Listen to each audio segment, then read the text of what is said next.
అమ్మవారి కుంకుమకు అంత శక్తి, అమ్మవారి కస్తూరికి అంత శక్తి, ఆ సువాసనకు అంత శక్తి. అందుకే ఇప్పటికీ మంచి ఉపాసన తత్పరులైనటువంటి వారు పూజ చేసినటువంటి గదిలో సువాసనలు వస్తాయి. నేను పైకి చెప్పడం నాకు ఇష్టం లేదు కానీ నేను ఒక పర్యాయం అటువంటి అనుభవాన్ని జీవితంలో పొందా. ఒక మహాత్ములు వచ్చి అమ్మవారిని ఆరాధన చేసుకుని వెళ్ళారు ఒక గదిలో. వెడితే ఆ ఇంటి యజమాని ఆ మరునాడు నన్ను పిలిచాడు. ఏమండి గది ఏమిటంటే ఇంత సువాసన వస్తోంది చూడండి అని అడిగాడు. అడిగితే నేను ఆ గదిలోకి వెళ్ళి చూసి ఆశ్చర్యపోయాను. అదే సెంట్లు అవి రాసుకునే వ్యక్తి కాడాయన. అపారమైన సువాసన. ఏమిటి సువాసన అన్నది నేను చెప్పలేక మా గురువు గారిని ప్రార్థన చేశాను. అయ్యా గురువుగారు ఒక్కసారి రండి, ఈ గది ఎందుకు ఇంత వాసన వస్తోందని. గురువు గారు వచ్చి చూసి ఓ పెద్ద నవ్వు నవ్వి అన్నారు, నాయన నిన్నను వచ్చి కూర్చుని ఉండి వెళ్ళిన వాడు సామాన్యుడా, మహానుభావుడు, గొప్ప ఉపాసన బలం ఉన్నవాడు. ఆయన ఇక్కడ పడుకున్నారు, పూజ చేశారు. ఆయన ఉండి వెళ్ళిన చోట పరదేవత ఉండి వెడుతుంది. ఆయన ఉపాసన బలం అటువంటిది, ఆయనతో పాటు నడుస్తుంది ఆవిడ. కాబట్టి పరదేవత నిలబడి వెళ్ళింది. ఆవిడ సువాసనలు ఎలా పోతాయి అంత తొందరగా? పోవు. నేను చెప్తున్నాను రా, ఒక మండలం ఉంటాయి ఇక్కడి వాసనలు అన్నారు ఆయన. ఖచ్చితంగా 42 రోజుల పైచిలకు ఆ సువాసన ఉండి తర్వాత గదిలో ఆ వాసన తనంత తాను పోయింది. పరదేవత అంటే పరదేవతే. అందుకే శంకర భగవత్పాదులు ఒక్క మాట చెప్పారంటే ప్రతిరోజు ఈ స్తోత్రం చదువుకోండి అన్నారు గృహస్థాశ్రమంలో ఉన్నవారు. కస్తూరికా కుంకుమ చర్చితాయై. ఆవిడ కుంకం బొట్టు పెట్టుకున్నట్టు నువ్వు ఊహించినా చాలు. కస్తూరికా కుంకుమ చర్చితాయై. అమ్మవారు కస్తూరిని బొట్టుగా వాడుతుంది అన్నమాట గురించి మీతో మనవి చేసి ఉన్నాను. పరదేవత మీరు కొంచెం జాగ్రత్తగా గమనిస్తే ఒక విషయం మీకు ద్యోతకమవుతుంది. ఆవిడ వాడేటటువంటి పదార్థములు ఏముంటాయో అవన్నీ అత్యంత సుగంధభరితములై ఉంటాయి. ఆవిడ కస్తూరి బొట్టు పెట్టుకుంటుంది. ఆవిడ పన్నీటితో స్నానం చేస్తుంది. ఆవిడ ఒంటికి అనేకమైన అంగరాగములను అలదుకుంటుంది. ఆవిడ తాంబూల చర్వణం చేస్తుంది. ఆ తాంబూలం కూడా కర్పూర వీటికామోద సమాకర్ష దిగంతర అంటాడు వ్యాస భగవానుడు. పచ్చ కర్పూరము, యాలుకలు, లవంగములు మొదలైనటువంటి సుగంధభరితములైనటువంటి ఓషధీతత్వమున్న పదార్థములతో కూడినటువంటి తాంబూలాన్ని తల్లి నవ్వులుతున్నప్పుడు వచ్చినటువంటి సువాసనలు దశ దిశల వ్యాపిస్తాయి. అటువంటి సుగంధభరితమైనటువంటి తాంబూల సేవనం చేస్తుంది. ఆవిడ వీణానాదాన్ని వింటూ ఉంటుంది. ఎప్పుడు సరస్వతీదేవి వీణ వాయిస్తే వింటూ తల పంచిస్తూ ఉంటుంది. అటువంటి తల్లి మీరు గమనించినప్పుడు కస్తూరికా కుంకుమ చర్చితాయై. శంకరాచార్యుల వారు ఆ మాట అనడానికి కారణం ఏమి అంటే కస్తూరి కుంకుమ ఈ రెండు కూడా మంగళ ద్రవ్యములు. పసుపు కుంకుమ ఎటువంటివో కస్తూరి కుంకుమ అటువంటివి. కస్తూరి కుంకుమ ఈ రెండే శంకరులు ప్రస్తావన చేశారు ఇందులో. ఎందుచేత అంటే నేను నిన్న మీతో మనవి చేశాను, సువాసిని బొట్టు పెట్టుకున్నప్పుడు ఇక్కడ ప్రధానం, ఇక్కడ ప్రధానం. కానీ ఇక్కడ బొట్టు మాత్రం ఎప్పుడూ నిధనం అవ్వకూడదు. ఏదో స్నానం చేసినప్పుడు తప్ప వెంటనే అక్కడ బొట్టు పెట్టేసుకుంటారు. ఎందుకంటే భర్త యొక్క అభ్యున్నతిని నిర్ణయం చేస్తుంది. అది లక్ష్మీ స్థానం. ఎందుచేత అంటే కన్యని కన్యాదానం చేసినప్పుడు కేవలం ఒక ఆడపిల్లని దానం చేస్తున్నాను అని దానం చెయ్యరు, లక్ష్మినే దానం చేస్తారు. మరి లక్ష్మిని ఎవరైనా దానం చేసేస్తారా అంటే ఆమె ఎప్పుడూ నిత్యానపాయని. ఆమె ఆయన కొరకే పుట్టింది. ఆడపిల్ల అతనిని చేరడానికి ఇక్కడ పుట్టింది. ఇక్కడ పుట్టి నా ద్వారా ఆయన్ని చేరుకుంటాడు. కాబట్టి లక్ష్మిని నారాయణునితో చేర్చి నేను అదృష్టవంతుడయ్యాను అన్న భావనతో కన్యాదాత లక్ష్మిగా బుట్టలో కూర్చోబెట్టి తీసుకెడతారంటే పద్మంలో కూర్చుని వెళ్ళాలి తప్ప లక్ష్మికి నడవవలసిన అవసరం ఉండదు. అందుకని పెళ్లి కొడుకు నడుస్తూ వేదిక మీద కెడతాడు. ఆడపిల్లని మాత్రం పద్మంలో కూర్చుని లక్ష్మి వెడుతున్నట్లే భావన చేసి లక్ష్మిగానే వేదిక మీదకి తీసుకెళ్లి లక్ష్మిగానే కన్యాదానం చేస్తారు. అయినప్పుడు ఆమె అతని పాలిట లక్ష్మి, గృహలక్ష్మి. అతని ఐశ్వర్యం కానీ, అతని ఆయుర్దాయం కానీ, అతనిని గ్రహగతులు పీడించకుండా ఉండడం కానీ, అతను కడుపు నిండా అన్నం తినడం కానీ, అతని ఆరోగ్యం కానీ, అతని అభ్యున్నతి కానీ, అతని మనశ్శాంతి కానీ ప్రధానంగా ఆమె చేతనే నిర్ణయింపబడతాయి. అందులో ఇంకా సందేహం ఏమీ లేదు. ఎందుచేత అంటే ఎవ్వరితోనూ అనని మాటలన్నీ పురుషుడు భార్యతోనే అంటాడు.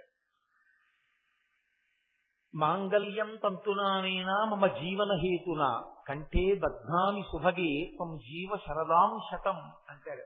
నువ్వు నూరేళ్లు జీవించు, నేను బ్రతికున్నానని గుర్తు ఏమిటో తెలుసా?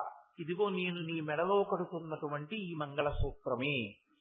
అంటే తల్లితో కాని, తండ్రితో కాని, అన్నదమ్ములతో కాని, స్నేహితులతో కాని ఎప్పుడూ అననంత పెద్ద మాట పెళ్లిలో తను తాళి కడుతున్నటువంటి పిల్లతోటే అంటాడు. అంటే ఆమె మెడలో ఉన్న సూత్రము కేవలము త్రాడు కాదు, అది ఆమె భర్త జీవించి ఉన్నాడు అనడానికి గుర్తు. అంత పెద్ద మాట, అంత గంభీరమైన మాట ఉపయోగిస్తాడు. సర్వమంగళాదేవతని ఆవాహన చేసి కట్టిస్తారు మంగళసూత్రాన్ని. ప్రతిరోజు లేవగానే మంగళసూత్రాన్ని కళ్ళకద్దుకుని సర్వమంగళాదేవతకి నమస్కారం చేసేటటువంటి అలవాటు ఉన్న భార్య ఉన్న భర్తకి గండం వచ్చినా కూడా తొలగిపోతుంది. ఎందుకంటే ప్రతి నక్షత్రానికి గండకాలం ఉంటుంది. ఇప్పుడు అతన్ని ఎందుకు పడగొట్టదంటే అమ్మవారు, ఈమె ప్రతిరోజు సర్వమంగళాదేవతని ఆరాధన చేస్తోంది. ఈమె సర్వమంగళాదేవతని ఆరాధన చేస్తుండగా ఆమెకి అమంగళం కలగకూడదు. ఆమెకి అమంగళం కలగకూడదు కనుక ఆయన రక్షింపబడతాడు.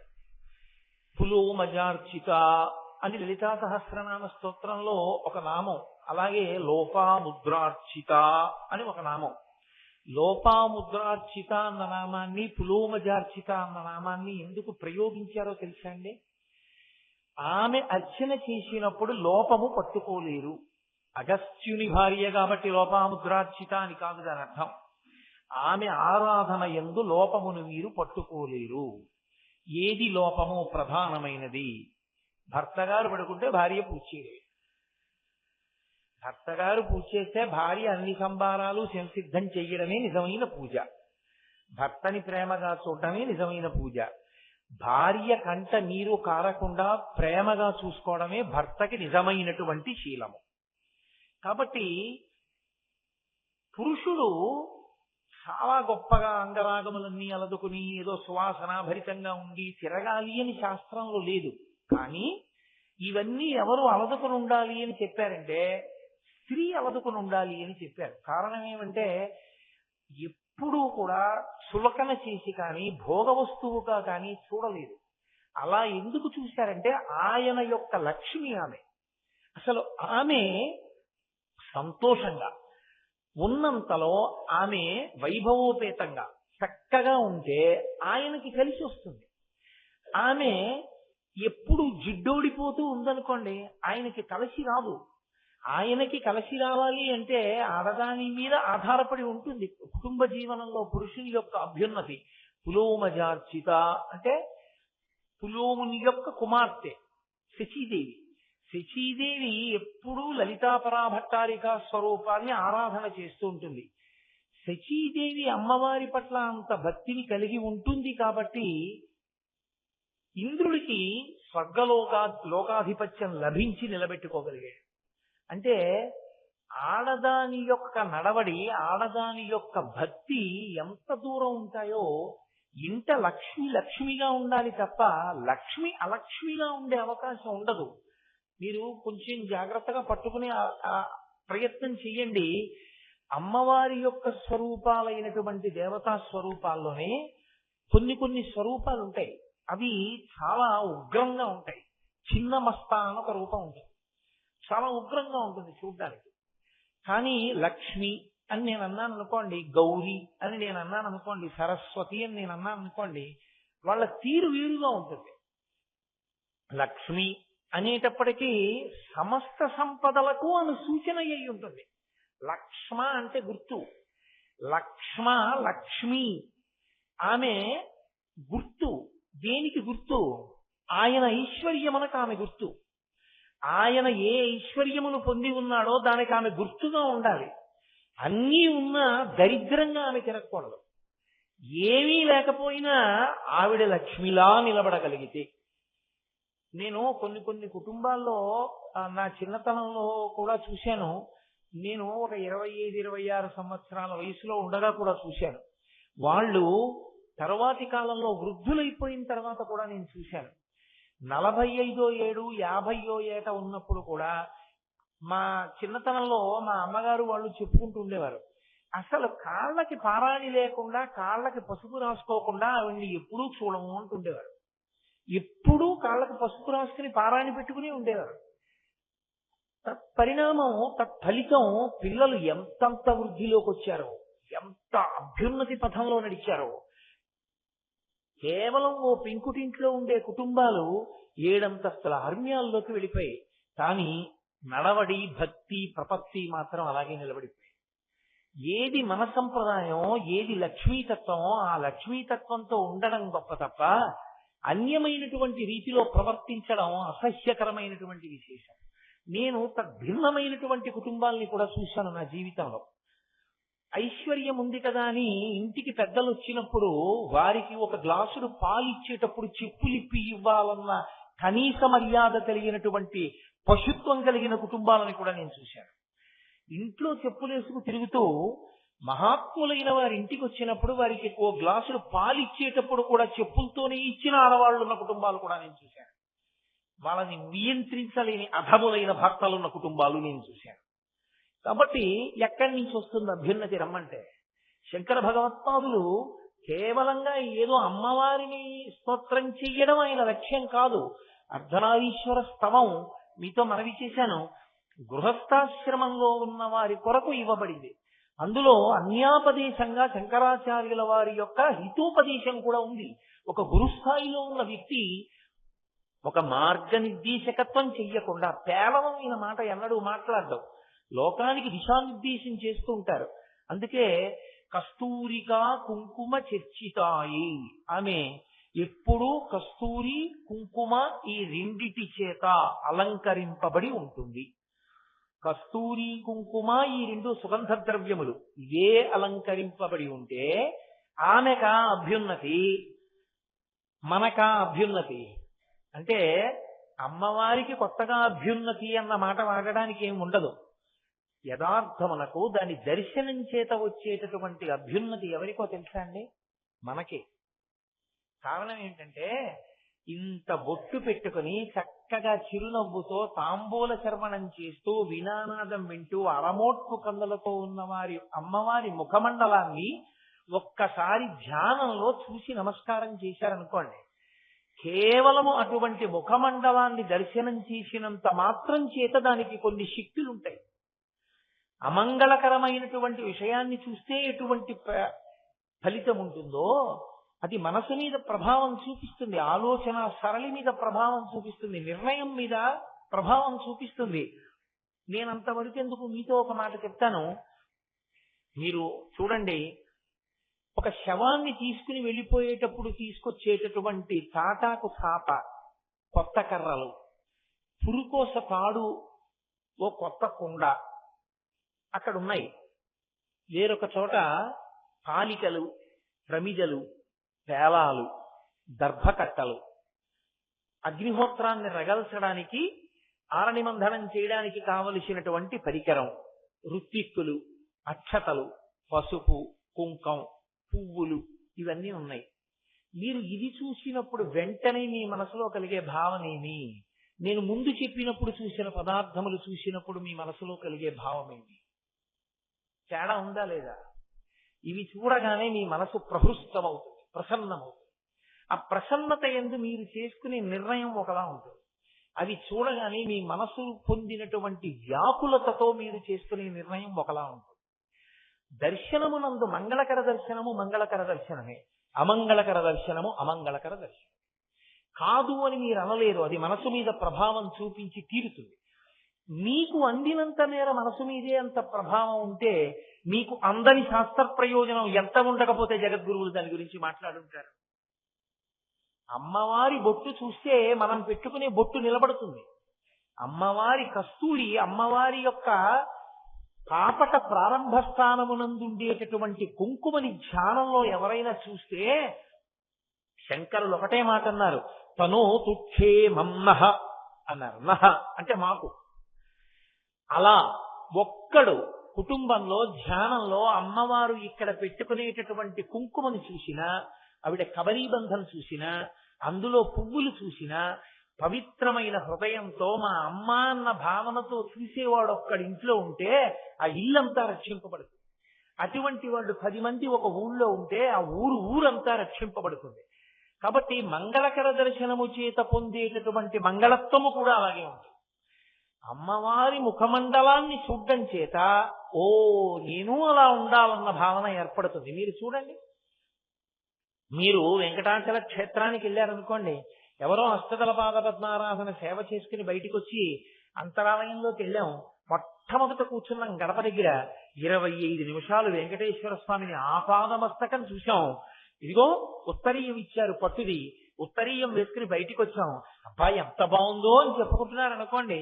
మీరు 300 రూపాయల టికెట్ పెట్టుకుని 10 మాటలు దర్శనం చేసినా 300 × 10 3000 రూపాయలు మీరు ఖర్చు పెట్టినా మీరు చేసింది లఘు, అతి లఘు, మహాలఘు, ఎన్ని లఘువులు ఉంటాయో అన్ని లఘువులు ఉంటాయి. కానీ 2500 పెట్టి అష్టదళ పాద పద్మారాధనం కొనుక్కున్నవాడు భార్యతో కలిసి మొదటి గడప దగ్గర కూర్చున్నానంటే మీరేమంటారు? అదేంటంటే మీరు కూడా అలాంటిది ఏమైనా తీసుకుంటే ఎంత బాగుండు, చక్క మనం అది చేసుకుంటాం కదా అంటారా అనరా?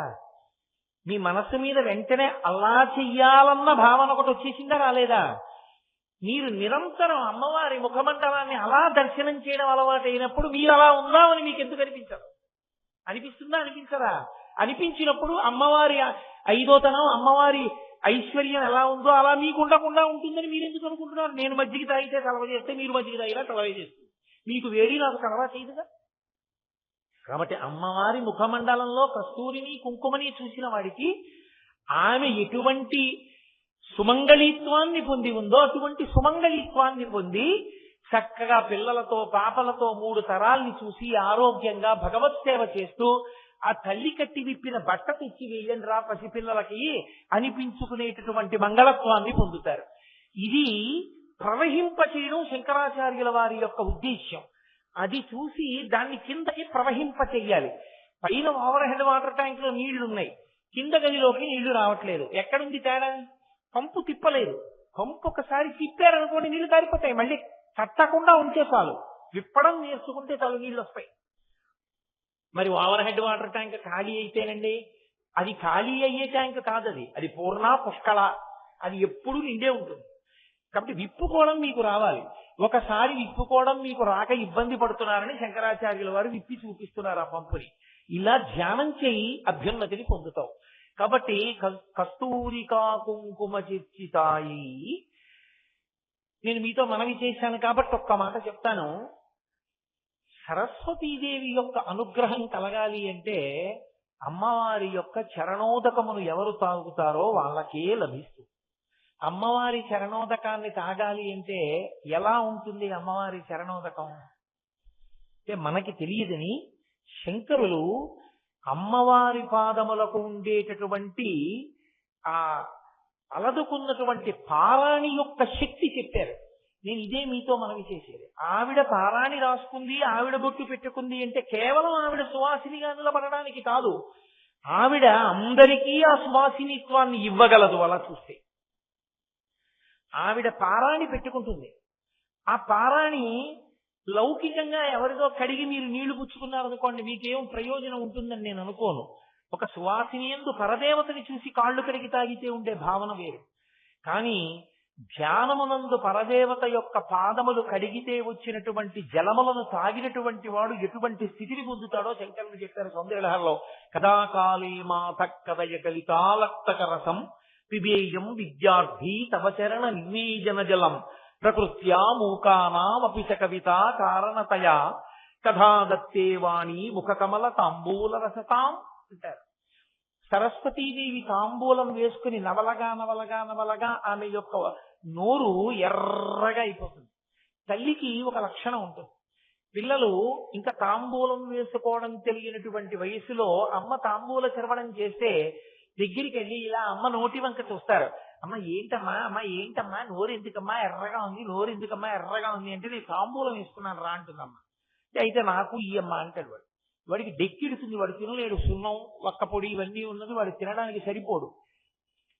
ఏ తల్లి కూడా లోకంలో పిల్లవాడికి తాంబూలం పెట్టేటప్పుడు నోట్లోంచి ఇలా పిడస తీసి పెట్టదు. అమ్మ తాంబూలపు ముద్ద పిల్లవాడి నోట్లో పెట్టాలంటే నోరు తెరవమని వాడి నోరు దగ్గరికి తీసుకుని నాలుకతో తాంబూలపు ముద్ద నోట్లోకి తోస్తుంది. ఆ తోసినప్పుడు అమ్మ నోటిలో ఉన్నటువంటి లాలాజల సహితమైనటువంటి తాంబూలపు ముద్దే పిల్లవాడు తింటాడు. అది మధురాతి మధురం. అమ్మ నోట్లో తాంబూలపు ముద్ద తినడం అంటే అది తల్లికి బిడ్డకే మాత్రమే అందేటటువంటి అద్భుతమైనటువంటి అనుభవం. అది ఒక చిన్న వయస్సులో అమ్మ నోట్లోంచి అందించిన తాంబూలపు పిడస తిన్న పిల్లవాడు పొందినటువంటి అనుభూతిని వర్ణించడానికి ఏ కవికి ఉన్నటువంటి శక్తి సరిపోదు.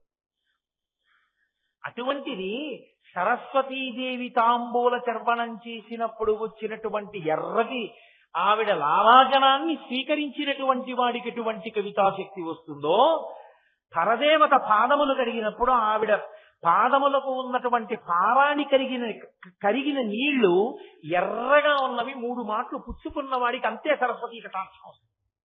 అందుకే శంకరులు అన్నారు, అమ్మా పిబేయం విద్యార్థి తవచరణ నిర్ణేజన జలం. నేను విద్యార్థినమ్మా, నేర్చుకుంటున్నవాడినమ్మా, ఎప్పుడు తాగుతానమ్మా నీ చరణోదకాన్ని, నీ చరణములు కడిగినటువంటి జలాన్ని నేను ఎప్పుడు పుచ్చుకుంటానమ్మా అన్నారు. ఎవరు? శంకర భగవత్పాదులంతటి వారు. అంటే అమ్మవారి పాదములకు అలదినటువంటి పారాణికంత శక్తి సరస్వతి కటాక్షాన్ని ఇస్తుంది. అమ్మవారి కుంకుమకు అంత శక్తి, అమ్మవారి కస్తూరికంత శక్తి, ఆ సువాసనకంత శక్తి. అందుకే ఇప్పటికీ మంచి ఉపాసన తత్పరులైనటువంటి వారు పూజ చేసినటువంటి గదిలో సువాసనలు వస్తాయి. నేను పైకి చెప్పడం నాకు ఇష్టం లేదు కానీ నేను ఒక పర్యాయం అటువంటి అనుభవాన్ని జీవితంలో పొందా. ఒక మహాత్ములు వచ్చి అమ్మవారిని ఆరాధన చేసుకుని వెళ్ళారు ఒక గదిలో. వెడితే ఆ ఇంటి యజమాని ఆ మరునాడు నన్ను పిలిచాడు. ఏమండి గది ఏమిటంటే ఇంత సువాసన వస్తోంది చూడండి అని అడిగాడు. అడిగితే నేను ఆ గదిలోకి వెళ్ళి చూసి ఆశ్చర్యపోయాను. అదే సెంట్లు అవి రాసుకునే వ్యక్తి కాడాయన. అపారమైన సువాసన. ఏమిటి సువాసన అన్నది నేను చెప్పలేక మా గురువు గారిని ప్రార్థన చేశాను. అయ్యా గురువుగారు ఒక్కసారి రండి, ఈ గది ఎందుకు ఇంత వాసన వస్తోందని. గురువు గారు వచ్చి చూసి ఓ పెద్ద నవ్వు నవ్వి అన్నారు, నాయన నిన్నను వచ్చి కూర్చుని ఉండి వెళ్ళినవాడు సామాన్యుడా, మహానుభావుడు, గొప్ప ఉపాసన బలం ఉన్నవాడు. ఆయన ఇక్కడ పడుకున్నారు, పూజ చేశారు.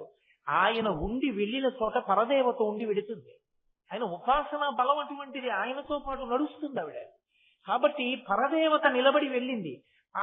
ఆవిడ సువాసనలు ఎలా పోతాయి అంత తొందరగా? పోవు. నేను చెప్తున్నాను రా, ఒక మండలం ఉంటాయి ఇక్కడికి వాసనలు అన్నారు ఆయన. ఖచ్చితంగా 42 రోజుల పైచిలకు ఆ సువాసన ఉండి తర్వాత గదిలో ఆ వాసన తనంత తాను పోయింది. పరదేవత అంటే పరదేవతే. అందుకే శంకర భగవత్పాదులు ఒక్క మాట చెప్పారంటే ప్రతిరోజు ఈ స్తోత్రం చదువుకోండి అన్నారు గృహస్థాశ్రమంలో ఉన్నవారు. కస్తూరికా కుంకుమ చర్చితాయై.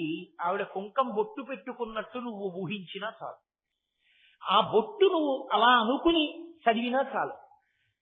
భర్త 10 కాలాలు హాయిగా సంతోషంగా ఉంటాడు. అంతకన్నా ఏ ఆడది లోకంలో ఇంకేం కోరుకుంటుంది? మగవాడి దగ్గర ఒక లోభం ఉంటుంది, మగవాడి దగ్గర ఒక స్వార్థం ఉంటుంది. అదేమయ్యా నువ్వు మగాడి వై ఉండి వేదిక మీద కూర్చుని అలా చెప్తున్నావు అనుకోకండి. వేదిక మీద కూర్చున్నప్పుడు శాస్త్రం మాట్లాడేటప్పుడు ఉన్నది ఉన్నట్లు మాట్లాడాలి, రాగద్వేషాలు ఏమి ఉండవు. పురుషుడు ఎప్పుడూ కూడా నా భార్య కన్నా నేను ముందు చనిపోవాలి అన్న మాట కానీ, నా ఆయుర్దాయం పోసుకుని నువ్వు బ్రతుకు అని తన బిడ్డల్ని కానీ అనలేడు. ఆడది 2 మాటలు అంటుంది. బిడ్డకి జ్వరం వస్తే నా ఆయుర్దాయం పోసుకొని బతకరా నాన్న అంటుంది. ఎప్పుడైనా ఏమంటుందంటే నేను సుమంగళిగా ఆయన చేతిలో వెళ్ళిపోవాలంటుంది తప్ప ఆయన తర్వాత నేను బ్రతకాలని ఏ ఆడది అడగదు. కాబట్టి ఒక ఆడదాని గొప్ప కోరిక ఏది అని నన్ను అడిగారు అనుకోండి, నేను ఒకటే చెప్తాను, భర్త చేతిలో మరణించాలని కోరుకోవడమే ఆడదాని చాలా గొప్ప కోరికే. అందుకే నెలకి 3 వానల్లో ఒక వాన సువాసినుల వల్ల పడ్డాయి. అటువంటప్పుడు అమ్మవారి కుంకుమని దర్శనం చేయడం అంత గొప్పదైనప్పుడు ఈ స్తోత్రం ఎంత గొప్పదై ఉండాలి. శంకర భగవత్పాదులు మనకు అందించడం, జగద్గురువుగా వారు మనకి పెట్టిన భిక్ష ఈ స్తోత్రం. కాబట్టి కస్తూరికా కుంకుమ చర్చితాయై చితారజ పుంజ విచర్చితాయ. శంకరులు అంటున్నారు, నాకు ఏమిటంటే అయ్యయ్యో రే నువ్వు ఇది వదిలేసావు నువ్వు ఇది చెప్పట్లేదని బెంగగా ఉంటుంది. అవన్నీ చెప్తే ఎలా అవుతుందిరా ఈ స్తోత్రం 7 రోజుల్లో అని బెంగగా ఉంటుంది, నలుగుతూ ఉంటాను మధ్యలో. కాబట్టి దాన్ని అక్కడతో విడిచిపెట్టి చితారజ పుంజ విచర్చితాయ. అమ్మవారి విషయంలో కుంకుమ కస్తూరి చెప్పారు. పరమశివుడి విషయంలో ఆయనేం రాసుకుంటాడు ఒంటికి? చితారజ పుంజ. అది శంకరుల యొక్క కవిత్వం అంటే అలా ఉంటుంది, శంకరుల స్తోత్రాలంటే అలా ఉంటాయి. ఏదో భస్మ అనలేదు ఆయన, చితారజ పుంజ. పుంజ అంటే కొంచెం ఎక్కువగా తీసుకొచ్చి పెట్టినటువంటి రాశి. చితారజ, రజ అంటే ధూళి, చితి అంటే శవదహనం చేసేటటువంటి వీధి. ఆ శవాన్ని దహనం చేసినప్పుడు వచ్చినటువంటి బూదిని కొంత కుప్ప తీసుకొచ్చి అక్కడ పెడితే దాన్ని ఆయన ఒంటికి అలదుకుంటాడు. ఏదో ఆ పూజలో పూజ చేసుకునే ముందు నేను పెట్టినట్టు పెట్టుకోడు విభూతి, భస్మోద్ధూళిత సర్వాంగం అని ఒళ్ళంతా రాసుకుంటాడు ఆయన. అది ఆయన రాసుకుంటాడు ఒంటికి. నాకు తెలుసు మీకు వెంటనే ఇప్పుడు ఒక మాట మనసులో స్ఫురిస్తుంది, ఏమిటంటే ఆవిడ అంత గొప్పగా ఉంటుందన్నారు, సువాసనలు అన్నారు, కస్తూరి అన్నారు, పన్నీర్ అన్నారు, కుంకం అన్నారు, పారాయణ అన్నారు, కర్పూర తాంబూలం అన్నారు, ఈయనేమో చితిలో ఉండేటటువంటి బూది పూసుకుంటాడంటున్నారు. ఈ రెండు ఎలా కలుస్తాయి? ఈ ఇద్దరు అంత గొప్ప దంపతులు ఎలా అయ్యారు? అది చదివి మాకు వర్ధనారీశ్వర స్తోత్రం వల్ల అనుకూల దాంపత్యం ఎలా సిద్ధిస్తుంది అని అనుమానం వస్తుంది. కాదు, దాని తత్వాన్ని తెలుసుకుంటే ఓ ఇంతటి మహానుభావుడా అని అర్థం అవుతుంది. పరమశివుడు భస్మ అలదుకుంటాడు, ఆయనకి ఒక పేరుంది మహాభస్మ. పరమశివుడి పేరే మహాభస్మ. ఆయన అలదుకునేది భస్మ. భస్మకి మహాభస్మకి ఒక తేడా ఉంటుంది. భస్మ అంటే ఒక వస్తువు చిట్ట చివరి స్థితిని పొందితే, ఇంకా తర్వాత ఏమవుతుంది అంటే అవుతుందని చెప్పడానికి ఇంకేం లేదు, అదే చిట్ట చివరి స్థితి. అలా అయిపోతే దాన్ని భస్మ అంటారు. ఇప్పుడు ఏదో ఓ కర్ర ఉందనుకోండి, ఈ కర్ర ముందు ఎక్కడుంది? ఒక చెట్టులో ఉంది, చెట్టులో కొమ్మ. ఆ కొమ్మ నరికితే ఆ కొమ్మని తీసుకొచ్చి పడేసినప్పుడు పచ్చి కర్ర, అది ఎండిపోతే చేతి కర్ర. ఇప్పుడు ఆ చేతి కర్రని కాల్చేసేస్తే బూది, బొగ్గు వస్తుంది. బొగ్గు కూడా కాలిపోతే బూది తెల్లగా అయిపోతుంది. ఇప్పుడు తెల్లగా అయిపోయిన ఈ బూదిని కాలిస్తే ఇంకేం అవదు, బూదిగానే ఉంటుంది. అది బూది, విభూతి, భస్మ అన్న మాటకు అర్థం. చితారజ, చితియందు కాలిపోయినటువంటి ప్రాణి యొక్క బూది ఆయన అలదుకుంటాడు. ఇక్కడ మీరు కొంచెం ఒక్క విషయాన్ని జాగ్రత్తగా ఆలోచించాలి. చితియందు శరీరం ఎప్పుడు కాలిపోతుంది? జీవుడు బయటికి వెళ్ళిపోయిన తర్వాత కదా. జీవుడు ఉన్నంతసేపు అది శివం, జీవుడు బయటికి వెళ్ళిపోయాడు అనుకోండి శవం. ఇప్పుడు ఆ శవాన్ని చితి మీద పెట్టి కాలుస్తారు. ఆ శరీరంలో ఉన్నంత కాలం అతను ఎన్ని ఆశలు, ఎన్ని కోరికలు, ఎన్ని భోగాలు, ఎన్ని సుఖాలు, దేన్ని బట్టి ప్రారంభం అన్ని. చాలా జాగ్రత్తగా మీరు దీన్ని కొంచెం పట్టుకోవలసి ఉంటుంది. అందుకే అమ్మవారి అనుగ్రహం ఉంటే కానీ అయ్యవారు అర్థం కాదు, వచ్చిన పెద్ద సమస్య. అన్నిటికీ మొదలు ఎక్కడుంటుందంటే నేను దగ్గర ఉంటుంది. నేను అన్నదాన్ని మొదలుపెట్టి ఇంకా ఎన్ని కోట్ల నాదులు ఉంటాయో చెప్పడం కష్టం. ముందు నేను అని ఇలా చూపిస్తాను. ఎవరు నేను? ఇదిగో ఈ శరీరం, కోటేశ్వరరావు కాళ్ళు, చేతులు, పొట్ట, గుండె, తలకాయ, కంఠం ఇవన్నీ కలిపి కోటేశ్వరరావు. ఈ నేను. ఇప్పుడు ఈ ఒక్క నేనుకి నా ఉత్తరీయం, నా లాల్చి, నా బనియను, నా పంచ, నా చెప్పులు, నా కళ్ళజోడు, నా రుద్రాక్షలు, నా భార్య, నా కొడుకు, నా కూతురు, నా అల్లుడు, నా వియ్యాలారు, నా సభ, నా కారు ఉంటే, నా కారు, నా ఇల్లు, నా పుస్తకం, నా పెన్ను, నా ఆఫీసు, ఎన్ని నాదులు, ఇవన్నీ ఒక నేనుంటే, ఇన్ని నాదులు, ఇన్ని నాదులు ఒక నేను కంటకట్టావు. ఆ నేను కాలిపోతే నాదులన్నీ ఏమయ్యాయి? ఏమీ కాకుండా పోయాయి. ఏమన్నారంటే పెదనాన్నగారు అన్నవాళ్ళు పెదనాన్నగారు పోయారన్నారు, నాన్నగారు అన్నవాళ్ళు నాన్నగారు పోయారన్నారు, మా ఆయన అన్నవాళ్ళు మా ఆయన పోయారన్నారు, మా అన్నయ్య గారు అన్నవాళ్ళు మా అన్నయ్య గారు పోయారన్నారు, మా గురువు గారు అన్నవాళ్ళు మా గురువు గారు వెళ్ళిపోయారు. నువ్వు నాది నాదని మా అబ్బాయి, మా అల్లుడు, మా కోడలు ఇవేమైనా వచ్చాయా నీతో? ఏమీ రాలేదు. నువ్వు నేను అన్నది ఏదుందో దాని చుట్టూ ఈ నాదులు. నేను అసత్యం నువ్వు పట్టుకున్నది ఇది. అసత్యమునకు పట్టుకున్న అసత్యాలు కూడా నీతో రావు. ఇదే మధుకైటభులు అంటారు. విష్ణు సంహార ప్రక్రియ నందు చెప్తే విష్ణువు చేసిన సంహార ప్రక్రియలో మధుకైటభులు అంటారు. మధు అంటే తేనె. మధువు ఒక్క చొక్కుందనుకోండి, కైటభము అంటే కీటకములు. బోర్డని చీమలు చుట్టూ పట్టుకుంటాయి. ఒక్క తేనె చుక్క ఉంటే ఇన్ని చీమలు. ఆ తేనె చుక్క తడిబట్టతో తుడిచేస్తే చీమలను ఇలా ఇలా ఇలా ఇలా కొంచెం కదిపి ఆ తేనె చుక్క నీటితో తుడిచేశారనుకోండి, అన్ని వెళ్ళిపోతాయి చీమలకు. ఎందుకనంటే అక్కడ మధువు లేదు. మధువు లేకపోతే కైటభుడు ఉంటాడు. మధు కైటభులు ఒకసారి పోతాడు. నేను నాది ఓసారే పోతాయి. పోయిన తర్వాత ఏమవుతుందంటే మళ్ళీ నేనులోకి జీవుడు ఇంకో దాంట్లో దూరుతాడు. ఇది వదిలేశాడు, మళ్ళీ ఇంకో తొడుగులోకి ఎడతాడు. అదో కుక్క తొడుగు కావచ్చు, అందులో పెడతాడు. వెళ్ళి ఏం చేస్తాడు? ఇందులో ఏం చేశాడో అందులో అదే చేస్తాడు. ఇందులో ఓడి చేయలేని వాడు అందులో ఇక్కడ కొత్తగా చేసేస్తాడు. ఇంత గొప్ప దాంట్లోకి వచ్చి ఏమీ చేయలేదు, ఇంక అందులో కలిగి చేస్తావా? షడూర్ములను ఉంటాయి, అవే చేస్తాడు. ఆకలి, దప్పిక, శోకము, మోహము, జరా, మరణము 6 కొడుతుంటాయి. సముద్ర కెరటాలు కొట్టినట్టు కొడుతుంటాయి జీవుణ్ణి. ఆకలి, తింటాడు. ఏమిటి పెద్ద తేడా? ఇంట్లో నే తింటాను, అలా గ్రిల్లోంచి బయటికి చూస్తే కుక్క తింటూ ఉంటుంది, పంది తింటూ ఉంటుంది. రాత్రి నేను పడుకుంటాను, కుక్క పడుకుంటుంది, పంది పడుకుంటుంది. నాకు శోకం ఉంటుంది, ఏదో శోకం. మా అమ్మాయి అమెరికా వెళ్ళిపోయిందని ఏడుపు, మా అమ్మాయి అమెరికా నుంచి వస్తే వెళ్ళిపోయే టైం తొందరగా అయిపోతుందని ఏడుపు, మా అమ్మాయికి జ్వరం వస్తే ఏడుపు. ఏదో ప్రతిదానికి ఏడుపేగా, కాబట్టి శోకం ఉంటుంది. మోహం, ఎంత మోహం అంటే ఇన్ని ఉపన్యాసాలు చెప్పినా నాది నాది అని తాపత్రయం. కాబట్టి మోహము, జర, ఇలా కాలంలో ముసల్తనం వచ్చేసింది అనుకుంటేనే మంచిది. 50 దాటిపోయాక ముసల్తనం కాక ఇంకేమిటి? కాబట్టి జర, చిట్ట చివర మరణము. ఏమిటి నువ్వు సాధించింది? ఈ 6. మళ్ళీ ఇంకో ఉపాధిలోకి వెళ్ళావు, మళ్ళీ 6, మళ్ళీ అది వదిలేవు, మళ్ళీ ఇంకోటి.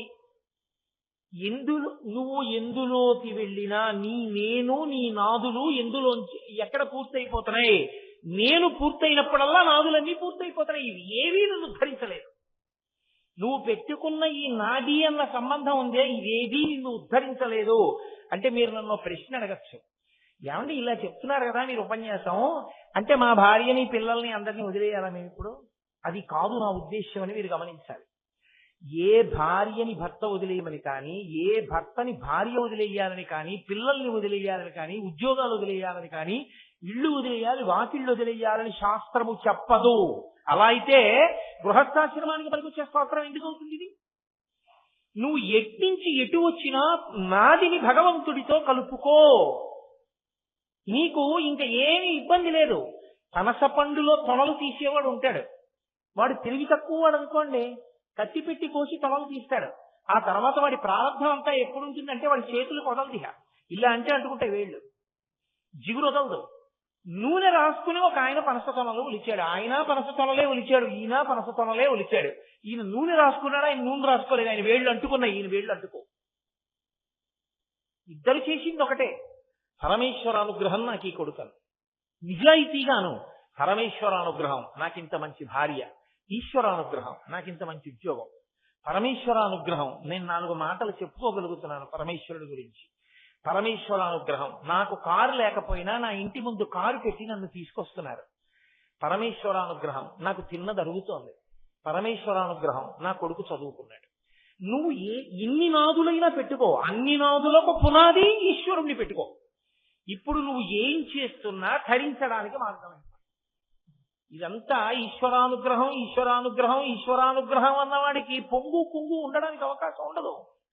ఎందుకంటే అన్ని ఈశ్వరుడివి అయినప్పుడు జేబులో పెద్ద ఎవరో పెట్టుకుపోయారు. నమశ్చోరాయక, నేను కాను యజమాని దానికి. ఆయనది ఆ పెన్నం, ఆయన ఇచ్చాడు, వాడుకున్నాను కొన్నాళ్ళు. ఆయన పెన్ను ఆయన పట్టుకెళ్ళాడు, ఇంకోళ్ళకి ఎవరికో ఇవ్వాలి పని ఉందని తీసుకుపోయాడు. దొంగ రూపంలో వచ్చి పట్టుకుపోయాడు. నాకు తెలియకుండా పట్టుకెళ్ళాడు కాబట్టి దొంగ అన్నాను. కానీ నమశ్చోరాయక, పరమేశ్వరుడు ఆయన వస్తువు ఆయన దొంగ రూపంలో వచ్చి పట్టుకెళ్ళాడు. ఇప్పుడు నీకేమైనా పొంగుందా కొంగుందా? మహాత్ముడు కావడానికి సాధన అలాగే పెడుతుంది. కాబట్టి నాదులు నేను, నాది, ఇవి ఈశ్వరుడితో ముడిపడ్డాయి అనుకోండి, వాడు తరించిపోతాడు. తాడు తిప్పడంలో ఉంటుందండి. మీరు మనిషిని నించోపెట్టి ఇలా తిప్పేశారనుకోండి, తాడు కట్టేశారు, ఇలా తిప్పేశారనుకోండి, విప్పేశారు. 2 సార్లు చెయ్యే తిప్పింది, 2 సార్లు తాడే తిప్పింది. ఒకలా తిప్పితే కట్టారు, వ్యతిరేక దిశలో తిప్పితే విప్పారు. అసత్యమైన నేనుకి అసత్యమైన నాదులతో పెట్టుకున్న సంబంధం ఎందుకు పనికి రాకుండా పోతుంది. పునర్జన్మకి హీనోపాధులలోకి పోతాడు. పరమేశ్వరుణ్ణి ప్రాతిపదికగా నేను నాదితో కలిపిన వాడు అభ్యున్నతి పదంలోకి వెళ్ళిపోతాడు. నిత్యనుంది, ఎక్కడం రాక దిగడమే వచ్చింది ఒకడికి, వాడు ఎప్పుడూ మేడెక్కడ. నిత్యనుంది, ఎక్కడమే వచ్చిన వాడు ఉన్నాడు, వాడు మేడ మీదే ఉంటాడు కదా. కాబట్టి ఇది తెలియదు. తెలియకపోవడం వల్ల నువ్వేమైపోతున్నావో తెలుసా? ఇప్పుడు ఎలా బూది అయిపోయావో అలాగే ఎన్ని కోట్ల జన్మలలోనో బూదిగా అవుతూనే ఉన్నావు. ఎన్ని కోట్ల జన్మల్లో శరీరాన్ని వదిలిపెట్టావో. అలయక సొలయక వేసక నొలయక కరి మకరితోడ నుద్దండత రాత్రులు సంఖ్యలు దివసంబులు సలిపెన్ పోరొక్క 1000 సంవత్సరములు అంటారు పత్రగారు గజేంద్రమోక్షణంలో. రాత్రి పగలు అసుర సంధ్య వేళ ఎప్పుడు వదిలిపెట్టేశాడో శరీరాన్ని. ఎన్నిసార్లు మృత్యువుతో పోరాటం చేశావో. మళ్ళీ నాది నాది అంటూనే ఉన్నావు, మళ్ళీ పట్టుకుంటూనే ఉన్నావు, మళ్ళీ వదిలిపెడుతూనే ఉన్నావు. ఇప్పుడు పరమేశ్వరుడు విభూతి రాసుకోవడము, భస్మ రాసుకోవడము అన్న మాటకు అర్థం ఏమిటో తెలుసా అండి? అన్ని వస్తువులు చిట్ట చివరికి బూదిగానే ఉంటున్నాయి. బూది కన్నా మారడానికి వేరొకటి లేదు, అది సత్యం. ఇది ఎరుకలోకి నీకు వచ్చినటువంటి ఉత్తర క్షణంలో నీకు పిచ్చి వ్యామోహం తగ్గిపోతాయి. 2, దాని పేరు భస్మ. భస్మ అంటే భగవంతుణ్ణి స్మరించకుండా ఎప్పుడూ నాది నాది నేను, నాది నేను అనుకుని స్మరించడంలో పాడయ్యావు. భస్మని ధారణ చేస్తే, అంటే ఎలా పడితే అలా ధారణ చేయకూడదు. భస్మ ధారణకి ఒక పద్ధతి ఉంటుంది. ఎడం చేతిలో విభూతి వేసుకుని నీళ్లు పోసుకుని మంత్రం చెప్పి ఆ మంత్రంతో ఉన్నటువంటి విభూతిని ఈ 2 వేళ్లతో బొటన వేలుతో అలది ఈ 2 వేళ్లతో ఈ కొస నుంచి ఈ కొస వరకు వచ్చి కణత దాటకుండా వేళ్లాపి బొటన వేలుని మధ్యలో పెట్టి ఇటువైపుకి రావాలి. వస్తే అది శాస్త్రీయమైన భస్మధారణా విధానం అని పేరు దానికి. కాబట్టి ఇప్పుడు అలా భస్మని ధరించిన వాడికి ఏమవుతుంది అంటే, ఆజ్ఞాచక్రం నుంచి అది వెళ్ళింది కాబట్టి దాని వలన మనసు ఒక విషయాన్ని గుర్తులోకి తెచ్చుకుంటుంది. భా అంటే భగవంతుణ్ణి, స్మ అంటే స్మరణలోకి తెస్తుంది. అది కాలక్రమంలో నీకు అలవాటు చేస్తుంది. నీ మనసు భగవంతుడితో ముడిపడడాన్ని నేర్చుకుంటుంది. అలా ముడిపడడం నేర్చుకున్న ఉత్తర క్షణంలో నువ్వు తరించిపోయావంతే. నువ్వు కొత్తగా చేయడానికి ఏముండదు. నువ్వు చెయ్యవలసిందల్లా నీ ఆలోచన విధానంలో కించిత్ మార్పు రావాలి. అందుకే వాంగ్మయం అంతా ఎవరికి, ప్రవచనములన్నీ ఎవరికి అంటే కేవలం మనుష్య ప్రాణికే. మిగిలినవి విని అనుష్ఠించి అభ్యున్నతిని పొందలేవు. ఒక్క మనుష్య ప్రాణి విని పాటించి అభ్యున్నతిని పొందుతాడు. కాబట్టి ఆ మలుపు, ఆ మార్పు రావాలి. అదొక్కటి వచ్చిందా ధరించిపోయావంతే. కాబట్టి అది భస్మ. మహాభస్మ అని దేన్ని పిలుస్తారు అంటే, అసలు ఈ లోకంలో ఏ వస్తువు మిగలకుండా అన్ని బూది కింద అయిపోయాయి అనుకోండి. ప్రళయతాండవమని చేస్తాడు పరమేశ్వరుడు. అప్పుడు ఇక మిగలడానికి ఏముండదు, సమస్తము లయమైపోతుంది. అప్పుడు మహాభస్మ కింద నిలబడిపోతుంది. అది పరమశివుడే. ఎందుకో తెలుసా అండి? భస్మకి మహదైశ్వర్యమని పేరు. భస్మకి 2 లక్షణాలు ఉంటాయి. సమంత్రకంగా విభూతిని ధారణ చేస్తే అది మీకు గొప్ప రక్షణ ఇస్తుంది. సమంత్రకంగా భస్మని ధరించిన వాడికి తేజస్సు పెరుగుతుంది. సమంత్రక భస్మధారణం చేసినటువంటి వాడికి ఆయన తేజస్సు భస్మము యొక్క ఆ చిన్నగా ఉండేటటువంటి ఆ కణములలోకి ప్రసరణమును పొంది ఆయన అనుగ్రహం ఆ విభూతి కణముల ద్వారా ఇతరులకు వెడుతుంది కూడా.